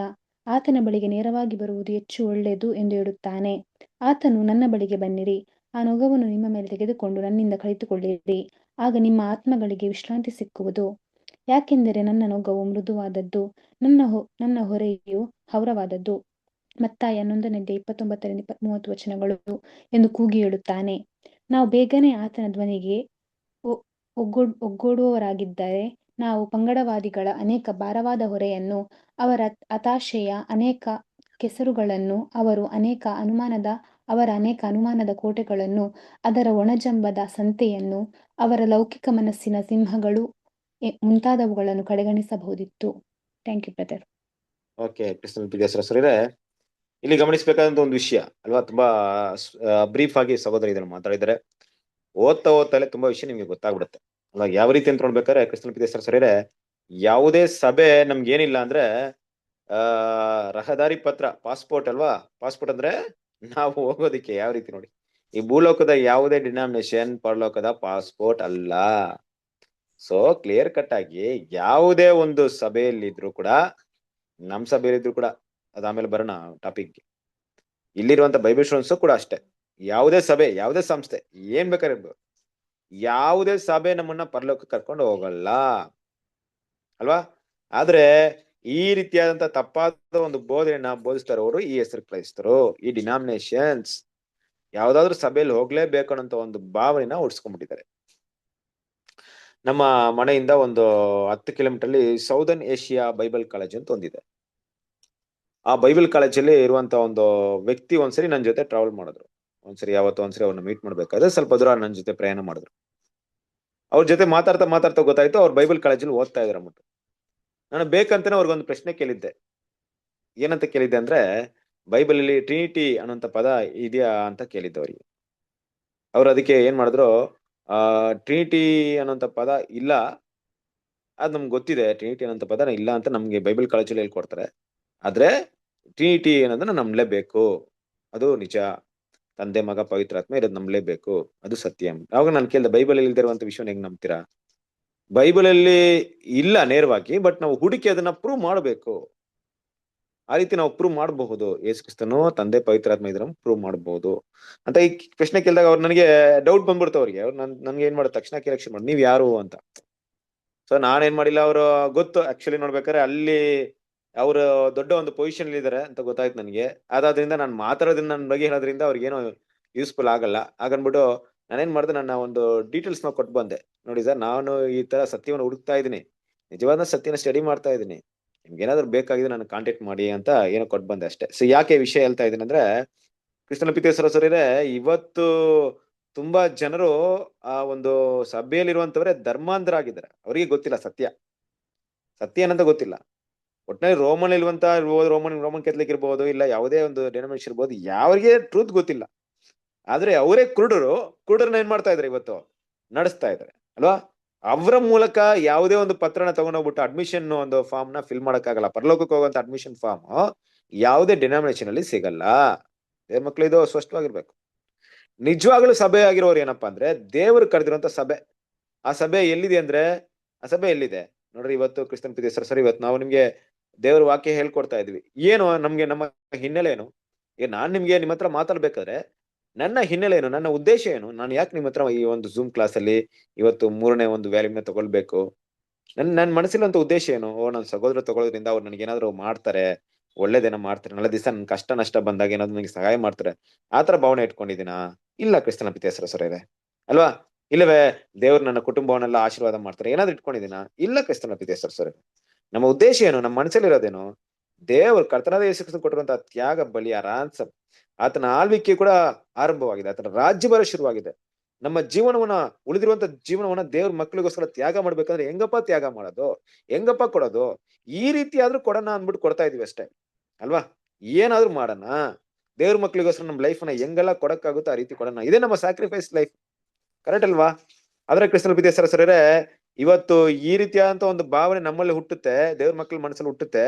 ನೋಡಿ, ನಾವೆಲ್ಲ ದೇವ್ರ ಸಭೆಯಾಗಿ ಕರೆಯಲ್ಪಟ್ಟಿದ್ವಿ. ಇಂತ ಒಂದು ಭಾವನೆ ದೇವ್ರ ಮಕ್ಳಿಗೆ ಬರುತ್ತೆ, ಆ ಡೆನಾಮಿನೇಷನ್ ಅವ್ರಿಗೆ ಬರುತ್ತಾ?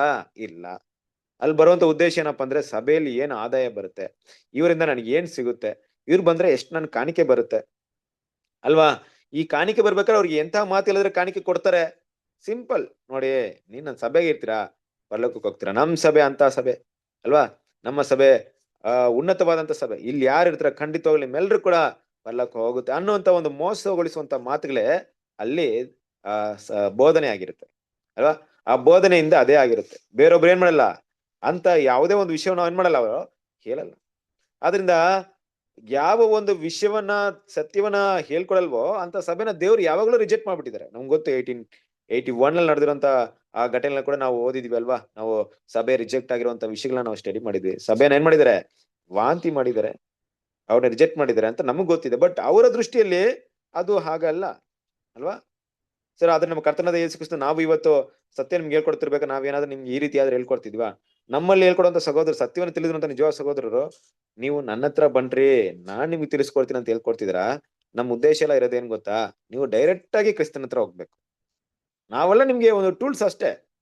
ಯಾವ ರೀತಿ ಟೂಲ್ಸ್, ಯಾವ ರೀತಿ ನಮ್ಮನ್ನ ನೀವು ಎಲ್ಲಿಡ್ಬೋದು? ನೀವು ದಾರಿಲಿ ಹೋಗ್ತಾ ಇದ್ದೀರಾ, ದಾರಿಲಿ ಹೋಗ್ತಾ ಇರ್ಬೇಕಾದ್ರೆ ಒಂದ್ ದಾರಿ ಅಡ್ರೆಸ್ ಗೊತ್ತಿಲ್ಲ. ಈಗ ಒಂದ್ ವ್ಯಕ್ತಿ ಹತ್ರ ಕೇಳ್ತೀರಾ, ಸರಿ ಎಲ್ಲಿ ಹೋಗ್ಬೇಕು, ಈ ದಾರಿ ಎಲ್ಲಿ ಹೋಗುತ್ತೆ ಗೊತ್ತಿಲ್ಲ, ಸ್ವಲ್ಪ ಅಡ್ರೆಸ್ ಅಂತ. ಆ ವ್ಯಕ್ತಿಗೆ ಕರೆಕ್ಟ್ ಆಗಿ ಗೊತ್ತಿದೆ. ಅವಾಗ ಕೇಳ್ತೀರಾ, ನೀವು ಇಲ್ಲಿಯವರಾ ಅಂದ್ರೆ, ಹೌದು ನಾನು ಇಲ್ಲಿಯವನೇ, ನಿಮ್ಗೆಲ್ಲ ಗೊತ್ತಿರುತ್ತೆ. ಹಂಗಾದ್ರೆ ಇಲ್ಲಿರುವಂತ ವಿಷಯ ನಿಮ್ಗೆ ಗೊತ್ತಿರೋದ್ರಿಂದ ಈ ದಾರಿ ಎಲ್ಲಿ ಹೋಗುತ್ತೆ ಅಂತ ಹೇಳಿ ಅಂದಾಗ, ಹೌದು ಹಿಂಗ್ ಹೋಗ್ರಿ, ಬಲಕ್ ತಿರ್ಕೊಳ್ರಿ, ನೇರವಾಗಿ ಹೋಗ್ರಿ, ಎಡಕ್ ಹೋಗ್ರಿ, ಇಲ್ಲೊಂದಿರುತ್ತೆ ಅಲ್ಲಿ ನೋಡ್ರಿ, ಈ ರೀತಿಯಾಗಿ ನಿಮ್ಮ ಒಂದು ದಿಕ್ಕಿಗೆ, ನಿಮ್ಮ ಒಂದು ಗುರಿಗೆ ನೀವೇನ್ ಮಾಡ್ತೀರಾ, ನೀವು ಹೋಗ್ಬೇಕಾದ ಸ್ಥಳಕ್ಕೆ ನೀವು ಹೋಗ್ತೀರಾ ಅಂತ ಹೇಳ್ತೀರಾ. ಒಂದು ಒಬ್ರು ಹೇಳ್ತಾರ ಅಂತ ಇಟ್ಕೊಳ್ಳಿ ಅಲ್ವಾ? ನೀವೇನ್ ಮಾಡ್ತೀರಾ, ಒಂದ್ ಥ್ಯಾಂಕ್ಸ್ ಹೇಳಿ ಮುಂದುವರಿತೀರಾ. ಆ ಒಂದು ಅಡ್ರೆಸ್ ಹೇಳುವಂತವ್ರೆ ನಾವು. ನಮ್ ಕೆಲ್ಸ ಅಷ್ಟೇ ಅಲ್ವಾ? ಬದಲಾಗಿ ಏನ್ ಮಾಡಲ್ಲ, ನಿಮ್ಮನ್ನ ಬನ್ರಿ, ನಾವು ಕುತ್ಕೊಳ್ರಿ, ನಾನೇ ತಗೊಂಡೋಗ್ ಬಿಡ್ತೀನಿ, ಆ ರೀತಿ ಅಂತ ಕೆಲಸ ನಮ್ಗಿಲ್ಲ. ನಮಗೇನಪ್ಪ ಅಂದ್ರೆ, ದೇವ್ರ ಮಕ್ಳಿಗೆ ದಾರಿ ತೋರಿಸ್ಬೇಕು, ನಡೆಸ್ಬೇಕು. ಎಲ್ಲಿಗೆ ಹೋಗಕ್ಕೆ? ದೇವ್ರ ಹತ್ರ, ಕ್ರಿಸ್ತನ ಬಳಿಗೆ ನೇರವಾಗಿ ಹೋಗೋದಕ್ಕೆ. ನಮ್ಮ ಬೋಧನೆಗಳು ಸತ್ಯ ಕೂಡ ಎಲ್ಲ ಕೂಡ ಇದೇ ಆಗಿದೆ. ಕ್ರಿಸ್ತನ ಪಿತೇಶ್ವರರೇ, ಕರ್ತನ ದೇಶಕ್ಕೆ ಹೇಳ್ಬೇಕಾರೆ, ನನ್ನ ಬಳಿಗೆ ಬನ್ನಿರಿ, ಆ ನೊಗವನ್ನು ನಿಮ್ಮ ಮೇಲೆ ತೆಗೆದುಕೊಂಡು ನನ್ನಿಂದ ಕಲಿತುಕೊಳ್ಳಿರಿ, ಆಗ ನಿಮ್ಮ ಆತ್ಮಗಳಿಗೆ ವಿಶ್ರಾಂತಿ ಸಿಕ್ಕುವುದು. ಯಾಕಂದ್ರೆ ನನ್ನ ನೊಗವು ಮೃದುವಾದದನ್ನ ಹೊರೆಯು ಹೌರವಾದದ್ದು ಅಂತ ಹೇಳಿದ್ದಾರೆ, ನನ್ನ ಬಳಿಗೆ ಬನ್ನಿ ಅಂತಾನೆ ಹೇಳಿದ್ದಾರೆ ಅಲ್ವಾ. ನೇರವಾಗಿ ನನ್ನ ಹತ್ರ ಬನ್ನಿ. ಪ್ರತಿಯೊಬ್ಬ ದೇವರ ಮಕ್ಕಳು ಕೂಡ ಈ ಸತ್ಯ ವಿಷಯವನ್ನು ಕಲಿಬೇಕು. ನಮ್ಗೆ ಯಾವುದೇ ವ್ಯಕ್ತಿ ಇಲ್ಲ, ಯಾವುದೇ ಡಿನಾಮಿನೇಷನ್ಸ್ ಇಲ್ಲ, ಜೊತೆಗೆ ಯಾವುದೇ ಪಾಸ್ಟ್ ನಮಗೋಸ್ಕರ ಮಾತಾಡಲ್ಲ, ಯಾರ ಮಾತು ದೇವ್ರು ಕೇಳಲ್ಲ. ನೀವು ನನ್ನ ಮಕ್ಕಳು ನನಗೆ ನೇರವಾಗಿ ನನ್ನ ಹತ್ರ ಬನ್ರಿ. ಇಂತಹ ಮೋಸಗೊಳಿಸುವಂತ ಬೋಧನೆಗಳೇ ಬಾಬಿಲೋನ್ ಪೂರ್ತಿ ಹಾಡ್ಕೊಂಡಿದೆ ಕ್ರಿಸ್ತನ ಪ್ರೀತಿಸರ. ಎಲ್ಲ ಬಾಬಿಲೋನ್ನ ಒಂದು ಫೌಂಡೇಶನ್ ಇದು. ನಾವಿಲ್ದೆ ನಿಮ್ಗೆ ಏನು ಇಲ್ಲ, ಪಾಸ್ಟ್ ಇಲ್ದೆ ನಿಮ್ಗೆ ಏನು ಇಲ್ಲ. ಆ ಭಯವನ್ನ, ಆ ಮಾತು ನೋಡ್ಸೋದ್ರಿಂದ ಭಯ ಪಡ್ಕೊಂಡು ಅವ್ರ ಮಾತನ್ನ ಕೇಳ್ಕೊಂಡಿರುವಂತ ಜನ ತುಂಬಾ ಇದಾರೆ. ಇವತ್ತು ನಾವು ಆ ರೀತಿಯಾದಂತ ಒಂದು ವಿಷಯಕ್ಕೆ ಹೋಗ್ಬಾರ್ದು. ಯಾರಿಗೆ ಈ ವಿಷಯಗಳ ಅರ್ಥವಾಗುತ್ತೆ? ಮತ್ತೇನ ಸುವಾರ್ತೆ 11ನೇ ಅಧ್ಯಾಯ 29-30 ನಿಮ್ಗೆ ಗೊತ್ತಿರುವಂತ ವಾಕ್ಯ. ಯಾರಿಗೆ ಈ ವಿಷಯಗಳೆಲ್ಲ ಅರ್ಥವಾಗುತ್ತೋ ಖಂಡಿತವಾಗ್ಲೂ ಅವ್ರು ಏನ್ ಮಾಡ್ಬೋದು? ಆ ಕೆಸರಿನಿಂದ ಹೊರಡೆ ಬರ್ಬೋದು ಅಲ್ವಾ.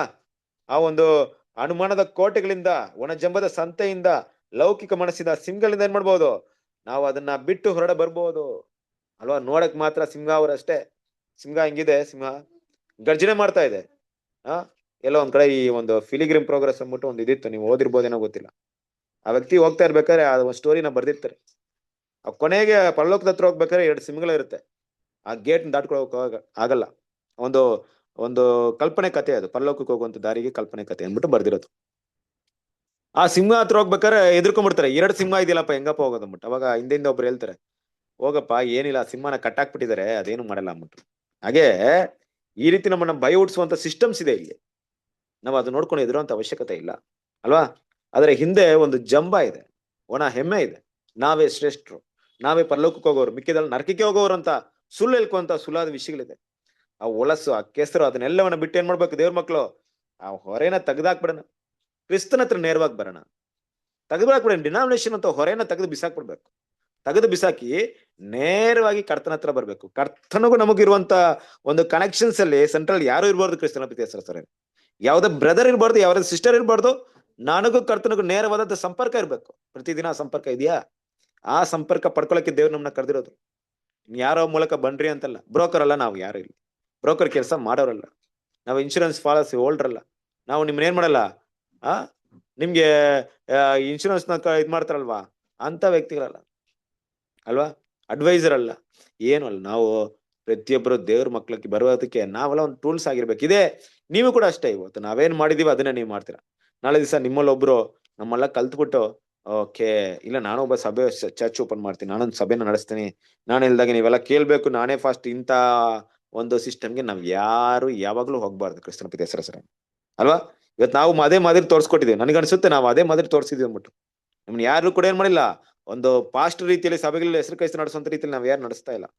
ನಿಮ್ಗೆ ಸತ್ಯದ ಮಾರ್ಗದರ್ಶನವಾಗಿದೀವಿ ಅಷ್ಟೇ, ನಿಮ್ಗೆ ಗೈಡ್ ಮಾಡ್ತಾ ಇದೀವಿ ಅಷ್ಟೇ, ಇನ್ನೇನಿಲ್ಲ. ಇಂತಹ ಸಿಸ್ಟಮ್ ಅದು ಡಿನಾಮಿನೇಷನ್ ಆಗಿದೆ. ದೇವ್ರು ಇಷ್ಟಪಡಲ್ಲ ಅಂತ ಸಿಸ್ಟಮ್. ಆ ಸ್ಪಿರಿಟ್ ನ ದೇವ್ರು ಇಷ್ಟಪಡಲ್ಲ. ಆ ರೀತಿ ನಡ್ಕೊಳ್ಳುವಂತ ರೀತಿಗಳು ಕೂಡ ದೇವ್ರಿಗೆ ಇಷ್ಟಪಡಲ್ಲ. ಸೊ ಆ ರೀತಿಯಾಗಿ ದೇವ್ರ ಮಕ್ಕಳು ಇದನ್ನ ನಾವು ಯಾವಾಗಲೂ ಮನಸ್ಸಲ್ಲಿ ಇಟ್ಕೊಬೇಕನ್ನಂತ ವಿಷಯವನ್ನ ನೋಡ್ತಿದೀವಿ. ಕಂಟಿನ್ಯೂ ಮಾಡೋಣ. ಮುಂದಿನ ಒಂದು ಪ್ಯಾರವನ್ನ ಓದಿ ಮುಗಿಸೋಣ. ಆದರೆ ವಿವಿಧ ಪಂಗಡಗಳಲ್ಲಿ ಹುಟ್ಟಿದ ಅನೇಕರು ಅಥವಾ ಶೈಶಾವಸ್ಥೆಯಲ್ಲಿ ಅಥವಾ ಬಾಲ್ಯಾವಸ್ಥೆಯಲ್ಲಿ ಆ ಪದ್ಧತಿಯ ಬಗ್ಗೆ ಯಾವ ಪ್ರಶ್ನೆಯನ್ನು ಮಾಡದೆ ಅದರೊಂದಿಗೆ ಕಸಿ ಮಾಡಲ್ಪಟ್ಟವರು, ಹೃದಯದಲ್ಲಿ ಮುಕ್ತವಾಗಿ ಬೆಳೆದು ಅರಿವಿಲ್ಲದೆ ಮತಾಭಿಪ್ರಾಯದ ಮೇರೆಗಳನ್ನು, ಬಂಧನಗಳನ್ನು ಮೀರಿ ಅವರು ತಮ್ಮ ಉದ್ಯೋಗದ ಮೂಲಕ ಒಪ್ಪಿಕೊಂಡು ಮತ್ತು ತಮ್ಮ ದುಡಿಮೆಯ ಪ್ರಭಾವಗಳ ಮೂಲಕ ಬೆಂಬಲಿಸುತ್ತಾರೆ.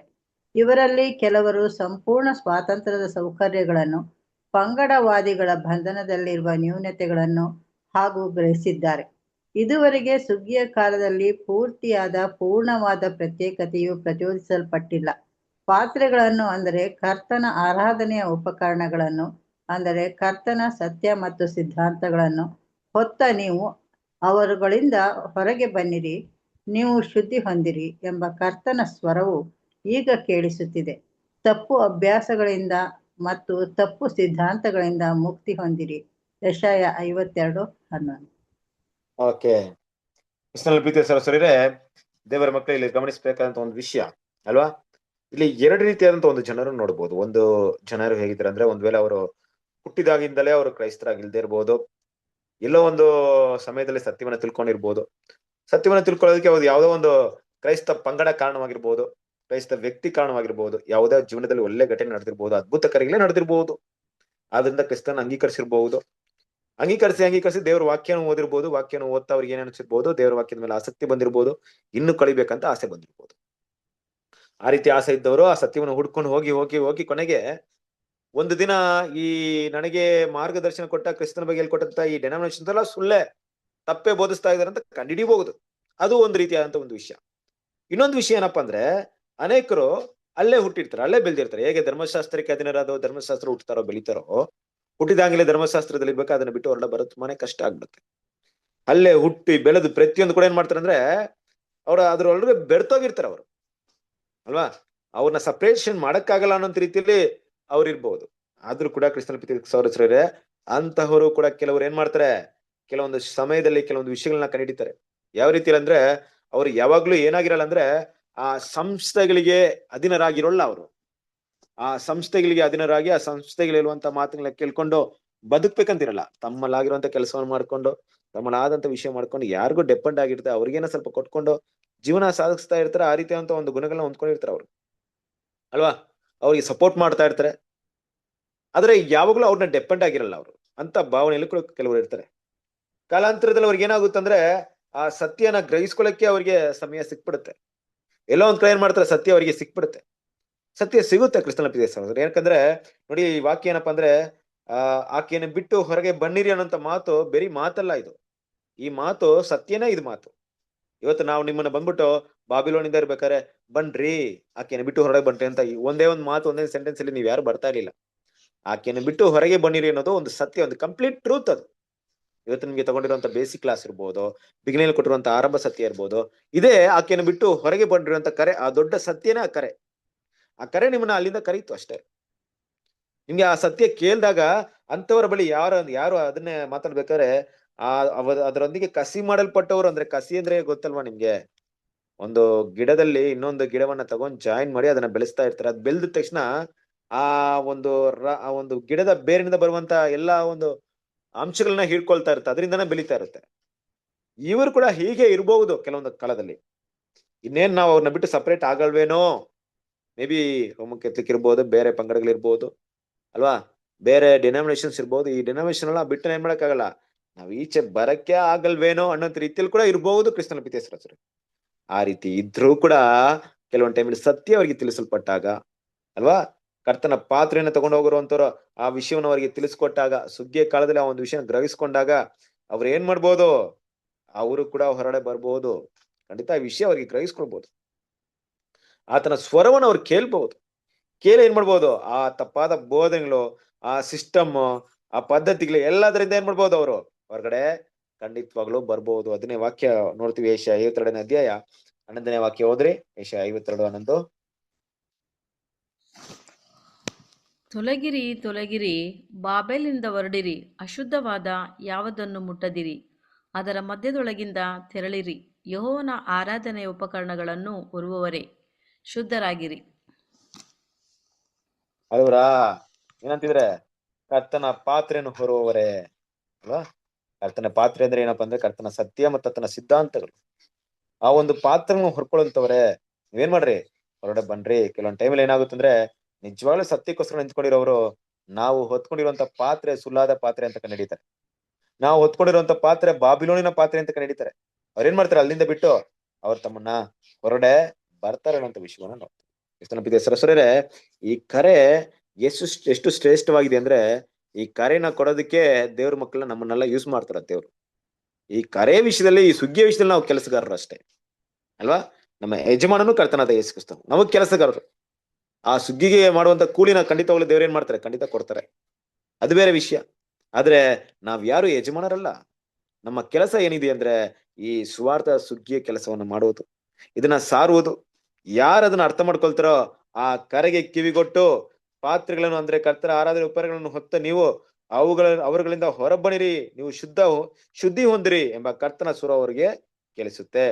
ಆ ಒಂದು ಬೋಧನೆ ಸಿಸ್ಟಮ್ ಇಂದ ಖಂಡಿತವಾಗ್ಲೂ ಹೊರಗಡೆ ಬಂದೇ ಬರ್ತಾರೆ. ಕ್ರಿಸ್ತನ ಪ್ರೀತಿಯ ಸಹೋದರರೇ, ಇದೆಲ್ಲ ದೇವರ ಯೋಜನೆ ನೋಡ್ರಿ, ಯಾವ ರೀತಿ ದೇವರು ಇಟ್ಟಿದ್ದಾರೆ. ಇವತ್ತು ನಾವೆಲ್ಲ ಬಂದಿದೀವಿ ಅಂದ್ರೆ ನಮ್ಮನ್ನ ದೇವ್ರು ನಡೆಸ್ತಾ ಇದಾರೆ. ನಮ್ಗೆ ಸತ್ಯದ ಜ್ಞಾನ ಕೊಟ್ಟಿದ್ದಾರೆ. ಜ್ಞಾನ ಕೊಟ್ಟು ನಾವು ಮಾತಾಡುವಂತ ಒಂದು ಸಾಮರ್ಥ್ಯನ ಕೊಟ್ಟಿದ್ದಾರೆ.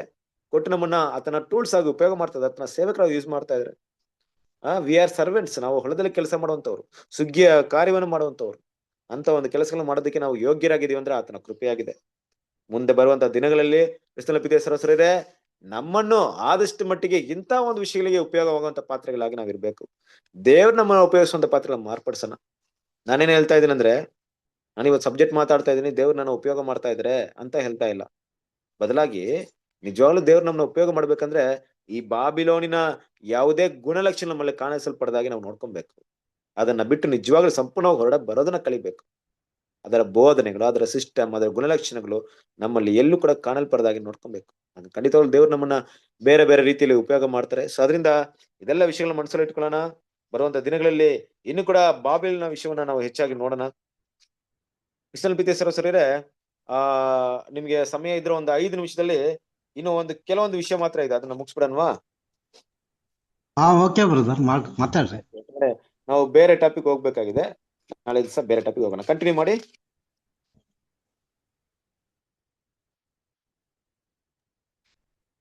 ಈಗ ಹೆಸರು ಮಾತ್ರದ ಅಥವಾ ನಾಮಾಂಕಿತ ಕ್ರೈಸ್ತ ಪದ್ಧತಿಯ ಬಾಬೆಲಿನ ಕ್ರೈಸ್ತ ಪ್ರಪಂಚದ ಬೇರಿಗೆ, ಅಂದರೆ ಪ್ರಥಮ ಆಗಮನದ ಕಾಲದಲ್ಲಿ ಹೆಸರು ಮಾತ್ರದ ಯಹೂದ್ಯರಿಗೆ ಹಾಕಿದಂತೆಯೇ ಕೊಡಲಿ ಹಾಕಿಯದೆ. ಮತ್ತು ಮಹಾಪದ್ಧತಿಯಲ್ಲಿ ಆಕಾಶದಲ್ಲಿ ವಿಶ್ರಮಿಸಿಕೊಳ್ಳಲು ಸಂತೋಷಿಸುವ ಹಾರುವ ಪಕ್ಷಿಗಳು ಘೋರವಾಗಿ ಕಲುಷಿತರಾಗಿದ್ದಾರೆ. ಲೂಕ 13:18-19 ವಚನ. ಮತ್ತು ನಿಜವಾಗಿಯೂ ಇದು ಎಲ್ಲ ಅಶುದ್ಧ ಮತ್ತು ಅಸಹ್ಯ ಪಕ್ಷಿಗಳ ಪಂಜರವಾಗಿದೆ. ಪ್ರಕಟಣೆ 18:2. ಇದು ಇನ್ನು ಮುಂದೆ ಲೋಕವನ್ನು ಮೋಸಗೊಳಿಸಿದಂತೆ ಅದನ್ನು ಕತ್ತರಿಸಿ ಕೆಳಗೆ ಹಾಕಲ್ಪಡುವುದು. ಅದರ ಬದಲಾಗಿ ಒಲಿವ ಮರದ ಬೇರುಗಳ ದೇವರ ವಾಗ್ದಾನವಾಗಿರುವ ಕೊಂಬೆಗಳು ನಿಜವಾಗಿಯೂ ಮತ್ತು ಸಂಪೂರ್ಣವಾಗಿಯೂ ಪ್ರತಿಷ್ಠೆ ಹೊಂದಿರುವ ಈ ಸುವಾರ್ಥ ಯುಗದಲ್ಲಿ ನಂಬಿಗಸ್ತರಾಗಿರುವವರ ಹೆಸರುಗಳು ಪರಲೋಕದಲ್ಲಿ ಬರೆದಿರುವ ಇವರು ಸತ್ಯಪರರು ಮತ್ತು ಕುರಿಮರಿಯ ಬಾಧ್ಯಸ್ಥವು ಮೊದಲಗಿತ್ತಿಯು ಎಂದು ಪರಿಗಣಿಸಲಾಗುವುದು. ಪ್ರಕಟಣೆ 17:15. Okay, thank you. ಕ್ರಿಸ್ತನ ಪ್ರೀತಿಯ ಸಹೋದರರೇ, ನೋಡಿ ಇಲ್ಲಿ ಮುಖ್ಯವಾಗಿ ನೋಡ್ಬೇಕಾದ್ರೆ ಕೊನೆಯದಾಗಿ ನಾವು ನೋಡುವಂತ ವಿಷಯ, ಈ ಹೆಸರು ಕ್ರೈಸ್ತರು, ಹೆಸರು ಮಾತ್ರದ ಒಂದು ಕ್ರೈಸ್ತರು ಅಂದ್ರೆ ಕ್ರೈಸ್ತನ ಗುಣಲಕ್ಷಣಗಳು ಇಲ್ಲದೆ ಇರುವಂತಹ ಈ ಡೆನಾಮಿನೇಷನ್ ಇರ್ಬೋದು, ಬಾಬಿಲೋನ್ ಇರ್ಬೋದು, ಈ ಕ್ರೈಸ್ತ ಪ್ರಪಂಚ ಇರ್ಬೋದು, ಇಲ್ಲಿವರೆಗೆ ಏನೆಲ್ಲ ನಡೀತಾ ಇತ್ತು ಅದು ಬೇರೆ ವಿಷಯ. ಆದ್ರೆ ಇನ್ನು ಮೇಲೆ ಅಂದ್ರೆ ಈ ಏನಪ್ಪಾ ಅಂದ್ರೆ ದೇವರ ಕೃಪೆ ಅಂತ್ಯದ ಸಮಯದಲ್ಲಿ ಬಂದಿದ್ದೀವಿ, ಈ ಸುಗ್ಗಿಯ ಆರಂಭದಲ್ಲಿ ಇದೀವಿ ಅಂದ್ರೆ ಅದರ ಬೇರುಗಳು ಏನಾಗಿದೆ, ಇವಾಗ ಕೊಡಲಿ ಹಾಕಲ್ಪಟ್ಟಿದೆ. ಅಂದ್ರೆ ಇನ್ನದನ್ನ ಕಿತ್ತು ಬಿಸಾಡ್ಬೇಕು. ಆ ಸಿಸ್ಟಮ್ ದೇವರ ದೃಷ್ಟಿಯಲ್ಲಿ ಏನಾಗಿದೆ ಅಂದ್ರೆ, ನೋಡಿ ವಾಕ್ಯವನ್ನು ಓದ್ಬೇಕಾದ್ರೆ, ಆಕಾಶದಲ್ಲಿ ವಿಶ್ರಮಿಸಿಕೊಳ್ಳಲು ಸಂತೋಷಿಸುವ 6 ಪಕ್ಷಿಗಳು ಘೋರವಾಗಿ ಕಲುಷಿತರಾಗಿದ್ದಾರೆ. ಅಂದ್ರೆ ಆಕಾಶದಲ್ಲಿ ವಿಶ್ರಮಿಸುವ ಪಕ್ಷಿಗಳಂದ್ರೆ ಯಾರು?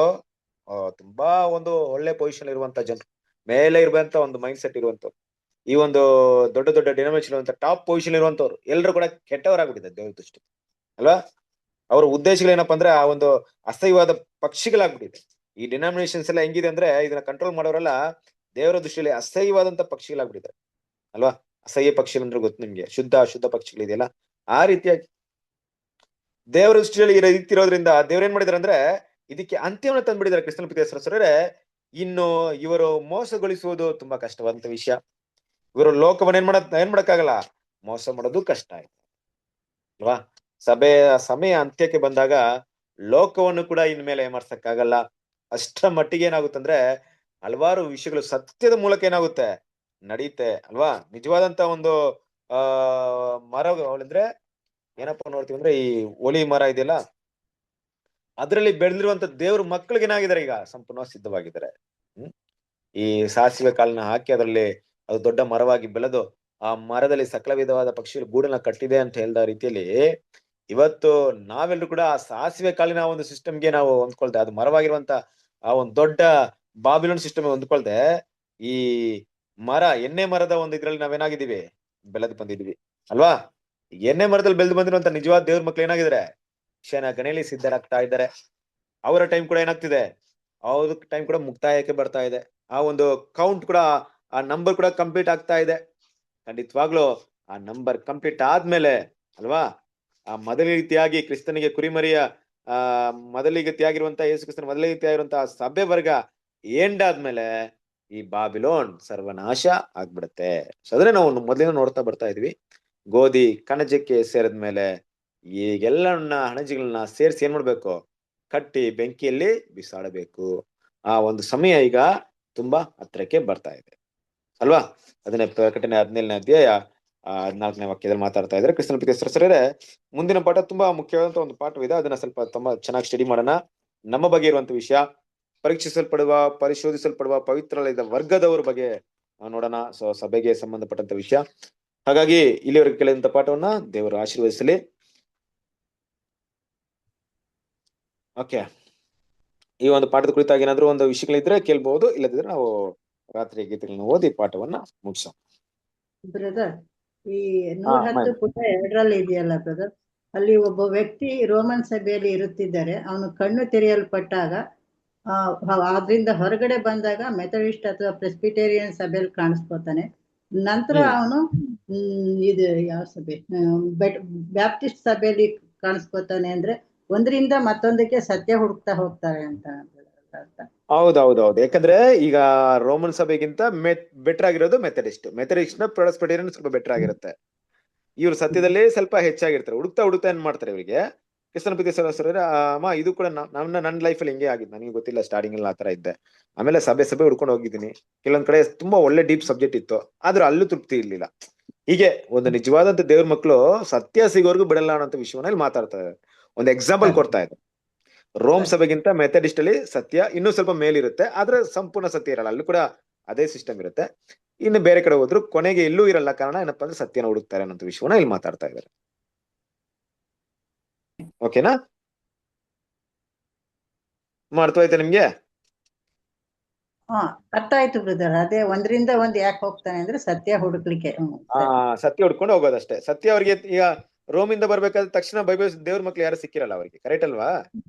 ನೆಕ್ಸ್ಟ್ ಏನ್ ಮಾಡ್ತಾರೆ, ಎಲ್ಲಿ ಸಿಗುತ್ತೆ ಅಲ್ಲಿ ಹೋಗಿರ್ತಾರೆ. ಹೌದು ಇದಕ್ಕಿಂತ ಚೆನ್ನಾಗಿದೆ ಅನ್ಸುತ್ತೆ ಅವ್ರಿಗೆ, ಹೋಗ್ತಾ ಇರ್ತಾರೆ. ಮತ್ತೆ ಎಲ್ಲೋ ಒಂದ್ ಕಡೆ ಅದೆಲ್ಲ ಹುಡ್ಕೊಂಡ್ ಬರ್ಬೇಕಾದ್ರೆ ಒಂದಿನ ಸತ್ಯ ಸಿಗುತ್ತೆ. ಒಂದ್ ವೇಳೆ ಇದನ್ನ ಯಾವ ರೀತಿ ಹೇಳ್ತಾ ಇದಾರೆ ಅಂದ್ರೆ, ಒಂದ್ ವೇಳೆ ಸತ್ಯ ಹುಡುಕಂತ ವ್ಯಕ್ತಿ ಅಲ್ಲಿದ್ರು ಕೂಡ, ಅಲ್ಲಿಂದ ಬೇರೆ ಕಡೆ ಹೋದ್ರು ಕೂಡ, ಬೇರೆ ಕಡೆ ಅಲ್ಲಿಂದ ಮತ್ತೇನ್ ಮಾಡ್ತಾರೆ, ಸತ್ಯ ಸಿಗೋರ್ಗು ಅವ್ರು ಮುಂದುವರಿತಾ ಇರ್ತಾರೆ ಹೊರತು ಅಲ್ಲೇ ನಿಂತ್ಕೊಳ್ಳಲ್ಲ ಅಂತ ಮಾತಾಡ್ತಾ ಇದಾರೆ ಅಷ್ಟೇ. ಸತ್ಯ ಮಕ್ಕಳಾಗಿರ್ತಾರೆ ಅವರಷ್ಟೇ. ಸತ್ಯ ಮಕ್ಕಳಾಗಿರ್ತಾರೆ. ಒಂದು ಮಗು 1ನೇ ತರಗತಿಯಿಂದ 10ನೇ ತರಗತಿ ಹೋಗೋ ರೀತಿಲಿ ತರಗತಿ ಮುಂದುವರಿತಿಲಿ ಸತ್ಯ ಸಿಗುವಂತ ಮಕ್ಳು ಕೂಡ ಸತ್ಯಕ್ಕೋಸ್ಕರ ಏನ್ ಮಾಡ್ತಾರೆ, ಹುಡ್ಕೊಂಡು ಎಲ್ಲಿ ಸಿಗುತ್ತೆ ಅಲ್ಲಿ ಹೋಗ್ತಾರೆ ಹೊರತು ಒಂದೇ ಕಡೆ ನಿಂತ್ಕೊಳ್ಳಲ್ಲ ಅಂತ ವಿಷಯವನ್ನ ಮಾತಾಡ್ತಾ ಇದ್ದಾರೆ. Okay, thank you. ಸರಿ, ಇವತ್ತಿನ ರಾತ್ರಿ ಗೀತೆಗಳನ್ನ ಯಾರು ಓದ್ತೀರಾ?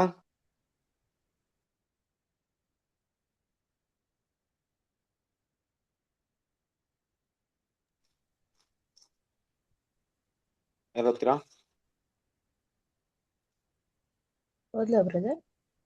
ಓದಿ. ಸರಜಿಸ್ಟರ್ ಓದಿ. ಸಂತೋಷ್ ಬ್ರದರ್, ಸರಜಿಸ್ಟರ್ ಓದ್ಲಿ ಇವತ್ತು. ಸಿಸ್ಟರ್ ಓದಿ. ಓದ್ತೀರಾ ಬ್ರದರ್? ಕೇಳಿಸ್ತಿದ್ಯಾ ಬ್ರದರ್? ಕೇಳಿಸಿದೆ. ಕ್ಲಿಯರ್ ಇದೆ, ಓದಿ. ಮಾರ್ಚ್ 4. ಈಗೋ ಲೋಕಕಾಂತ್ಯದವರೆಗೂ ಯಾವಾಗಲೂ ನಾನು ನಿಮ್ಮ ಸಂಗಡ ಇರುತ್ತೇನೆ. ಮತ್ತಾಯನು 28ನೇ ಅಧ್ಯಾಯ 20ನೇ ವಚನ. ಈ ವಾಕ್ಯದಲ್ಲಿ ಒಂದು ಬೆಲೆಯುಳ್ಳ ಆಲೋಚನೆ ಇದೆ. ಅದೇನೆಂದರೆ, ಕರ್ತನು ತನ್ನ ಪ್ರತಿನಿಧಿಗಳ ಎಲ್ಲಾ ಪ್ರೀತಿಯ ಪ್ರಯಾಸಗಳು ಮತ್ತು ಸ್ವಯಂ ನಿರಾಕರಣೆಗಳಲ್ಲಿ ಇಡೀ ಸುವಾರ್ಥ ಯುಗದಲ್ಲಿ ಜೊತೆಗಿದ್ದು ಅವರ ಪ್ರಯಾಸಗಳನ್ನು ಗಮನಿಸುತ್ತಾ, ಸಹಾಯ ಮಾಡುತ್ತಾ, ಪ್ರೋತ್ಸಾಹಿಸುತ್ತಾ ಅವರನ್ನು ಕಾಪಾಡುತ್ತಿದ್ದಾನೆ. ಮತ್ತು ಯಾರೆಲ್ಲ ತಮ್ಮ ಜೀವನದಲ್ಲಿ ಆತನ ಸೇವೆಯನ್ನು ತಮ್ಮ ವಿಶೇಷವಾದ ಉದ್ದೇಶವನ್ನಾಗಿ ಇಟ್ಟುಕೊಂಡಿದ್ದಾರೋ ಅವರೆಲ್ಲರಿಗೂ ಆತನು ನಿಶ್ಚಯವಾಗಿ ನೀರು ಹಾಕಿ ಉಲ್ಲಾಸಕರವಾಗುವಂತೆ ಮಾಡುತ್ತಾನೆ. ಅಂಥವರು ಕರ್ತನ ಕೃಪೆಯನ್ನು ಮತ್ತೊಬ್ಬರಿಗೆ ತಿಳಿಸಿ ನೀರು ಹಾಕಿ ಪೋಷಿಸುತ್ತಾ ಸೇವೆ ಸಲ್ಲಿಸುತ್ತಾರೆ. ಮತ್ತು ಇದು ಕಳೆದ ಸಮಯಗಳಲ್ಲಿ, ಅಂದರೆ ಇಡೀ ಸುವಾರ್ಥ ಯುಗದಲ್ಲಿ ನಿಜವಾಗಿದ್ದರೆ ಅದು ವಿಶೇಷವಾಗಿ ಈಗ ಯುಗದ ಅಂತ್ಯದಲ್ಲಿ ಎಷ್ಟು ನಿಜವಾಗಿದೆ ಎಂದು ನಮಗೆ ಮನವರಿಕೆಯಾಗಬಹುದು. ವಿಶೇಷವಾಗಿ ಸುಗ್ಗಿಯ ಕಾಲದಲ್ಲಿ ನಮ್ಮ ಕರ್ತನ 2ನೆಯ ಪ್ರಸನ್ನತೆಯಲ್ಲಿ ಎಷ್ಟು ಸತ್ಯವಾಗಿದೆ.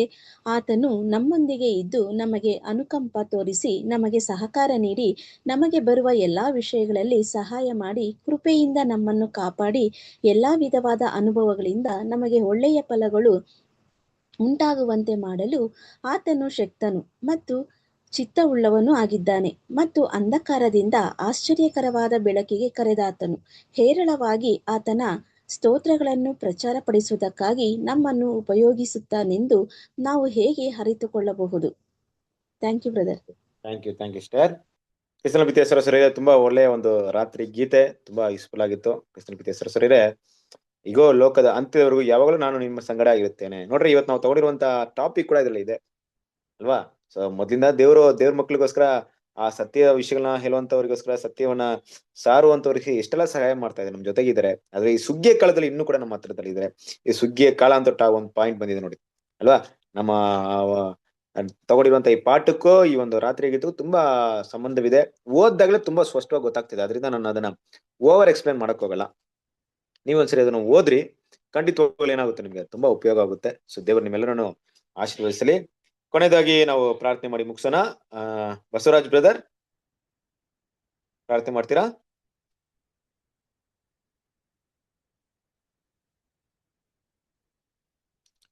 ಬಸವರಾಜ್ ಬ್ರದರ್, ಪ್ರಾರ್ಥನೆ ಮಾಡ್ತೀರಾ? ಓಕೆ.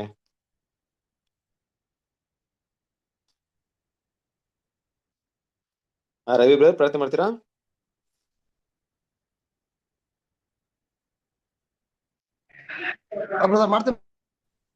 ಮಾಡಿ. ಪ್ರಾರ್ಥನೆ ಮಾಡಿಕೊಳ್ಳೋಣ. ಪರಿಶುದ್ಧರು ಪರಿಶುದ್ಧರು ಪರಿಶುದ್ಧರು, ಮಹೋನ್ನತರು, ಸರ್ವಶಕ್ತರು, ಅಗಮ್ಯವಾದ ಬೆಳಕಿನಲ್ಲಿ ವಾಸ ಮಾಡುವಂತ ನಮ್ಮೆಲ್ಲರ ಪ್ರೀತಿಯುಳ್ಳ ಪರಲೋಕದ ತಂದೆಯಾದ ಯೆಹೋವ ದೇವರೇ, ಮತ್ತೊಂದ ವಾರ್ತೆ ನಿಮ್ಮ ಪರಿಶುದ್ಧ ಪಾದಗಳಿಗೆ, ನಿಮ್ಮ ನಾಮಕ್ಕೆ ನಾವು ಕೃತಜ್ಞತೆಗಳನ್ನ ಸ್ತೋತ್ರಗಳನ್ನು ಸಲ್ಲಿಸುತ್ತೇವೆ. ತಂದೆಯಾದ ದೇವರೇ, ಕಳೆದ ಎಲ್ಲಾ ದಿನಗಳು ಎಲ್ಲ ಸಹೋದರ ಸಹೋದರಿಗಳನ್ನು ಕಾದು ಕಾಪಾಡಿ, ಅದು ಮಾತ್ರವಲ್ಲದೆ ಪಾಪಿಗಳಾಗಿದ್ದಂತ ನಮ್ಮನ್ನ ಇನ್ನೂ ಕೂಡ ನಿಮ್ಮ ಜೀವಿತರ ಪಟ್ಟಿಯಲ್ಲಿ ಎಣಿಸಿ, ಲೋಕದಿಂದ ಪ್ರತ್ಯೇಕಪಡಿಸಿ ಮತ್ತು ಬಾಬೇಲಿನಿಂದ ಪ್ರತ್ಯೇಕಪಡಿಸಿ ನಿಮ್ಮ ಅಮೂಲ್ಯವಾದ ಸತ್ಯವನ್ನ ದೇವರೇ ನಮ್ಮೆಲ್ಲ ಸಹೋದರ ಸಹೋದರಿಗೂ ಕೊಟ್ಟು, ಇಷ್ಟು ದೇವರೇ ಸಹೋದರ ಮುಖಾಂತರವಾಗಿ ಸತ್ಯ ಪಾಠಗಳನ್ನ ವಾಕ್ಯಗಳನ್ನ ಕೇಳಿಸಿಕೊಳ್ಳುವಂತೆ, ಅವ್ರನ್ನು ಕೂಡ ಬೋಧಿಸುವಂತೆ ತಂದೆಯಾದ ದೇವರೇ ನಮ್ಮೆಲ್ಲರನ್ನು ಕೂಡ ನೀವು ಉಪಯೋಗಿಸಿಕೊಂಡಿದ್ದಕ್ಕಾಗಿಯೂ ಮತ್ತು ಮುಂದೆ ಉಪಯೋಗಿಸಿಕೊಳ್ಳುವುದಕ್ಕಾಗಿಯೂ ದೇವರೇ ನಾವು ನಿಮಗೆ ಕೃತಜ್ಞತೆಗಳನ್ನ ಸ್ತೋತ್ರಗಳನ್ನು ಸಲ್ಲಿಸುತ್ತೇವೆ. ತಂದೆ ದೇವರೇ, ಇದೇ ರೀತಿಯಾಗಿ ನಾವು ಇನ್ನು ಹೆಚ್ಚಾಗಿ ಸತ್ಯಗಳ ಬಗ್ಗೆ ಆಸಕ್ತಿ ಹೊಂದಿ ನಿಮ್ಮ ಅಮೂಲ್ಯ ಪಾಠಗಳನ್ನ ನಾವು ಕಲಿತುಕೊಂಡು ನಿಮ್ಮೊಬ್ಬನೇ ಪ್ರೀತಿ ಮಗನಾಗಿರುವಂತ ಯೇಸು ಕ್ರಿಸ್ತನ ಗುಣ ಸ್ವಭಾವಗಳಲ್ಲಿ, ಹೆಜ್ಜೆ ಜಾಡಿನಲ್ಲಿ, ಅನೇಕ ಸಂಕಟಗಳ ಮಧ್ಯದಲ್ಲಿ, ಲೋಕದಲ್ಲಿ ನಾವು ನಿಮ್ಮ ಸತ್ಯತೆಗೆ ಒಂದು ಬೆಲೆ ಕೊಟ್ಟು ನಿಮ್ಮ ನೀತಿಗೆ ಬೆಲೆ ಕೊಟ್ಟು ಎಲ್ಲ ಹೋರಾಟಗಳ ಮಧ್ಯದಲ್ಲಿ ಕೂಡ ನಿಮ್ಮ ಪ್ರೀತಿಯಿಂದ ನಾವು ಬೆಳೆದು ನೀವು ಮೆಚ್ಚಿಗೆ ಮಕ್ಕಳಾಗಿ ಜೀವಿಸುವಂತೆ ನಮಗೆ ಸಹಾಯ ಮಾಡ್ರಿ.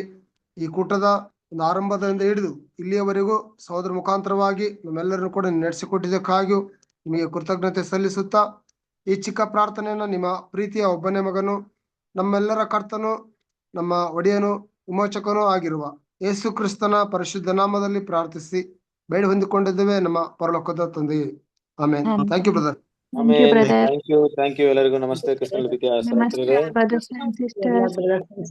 ನಮಸ್ತೆ. ನಿಮ್ಮೆಲ್ಲರನ್ನು ಆಶೀರ್ವದಿಸಲಿ. ನಮಸ್ತೆ ಬ್ರದರ್ ಸಿಸ್ಟರ್. ನಮಸ್ತೆ. Thank you. ನಮಸ್ತೆ ಬ್ರದರ್. ಸಿಸ್ಟರ್ಗೆ ನಮಸ್ತೆ ರೀ. ನಮಸ್ತೆ. ನಮಸ್ತೆ ಎಲ್ಲ ಬ್ರದರ್ಸ್. ನಮಸ್ತೆ ಎಲ್ಲರಿಗೆ ನಮಸ್ತೆ ಬ್ರದರ್. ಎಲ್ಲ ಬ್ರದರ್ಸ್ ನಮಸ್ತೆ. ನಮಸ್ತೆ ಬ್ರದರ್. Good night brother. ಎಲ್ಲ ಬ್ರದರ್ ಸಿಸ್ಟರ್ಗೆ ನಮಸ್ತೆ. ಆಲ್ ಬ್ರದರ್ಸ್ ಅಂಡ್ ಸಿಸ್ಟರ್ಸ್ ಎಲ್ಲರಿಗೂ ಗುಡ್ ನೈಟ್. ನಮಸ್ತೆ. ನಮಸ್ತೆ ಆಲ್. Good night. ನಮಸ್ತೆ. ನಮಸ್ತೆ. ನಮಸ್ತೆ ರೀ. ನಮಸ್ತೆ ಸಿಸ್ಟರ್. ಥ್ಯಾಂಕ್ ಯು ಎಲ್ಲರಿಗೂ. ನಮಸ್ತೆ ಮೋಹನ್ ಬ್ರದರ್. ನಮಸ್ತೆ. ನಮಸ್ತೆ ನಮಸ್ತೆ Jyothi sister, Manjula sister, Santosh brother, ನಮಸ್ತೆ. Bye brother. ಎಲ್ಲರಿಗೂ ನಮಸ್ತೆ. Good night. Good night. Good night. ನಮಸ್ತೆ brother sister. Good night. Take care. Bye bye. Bye bye. Good night.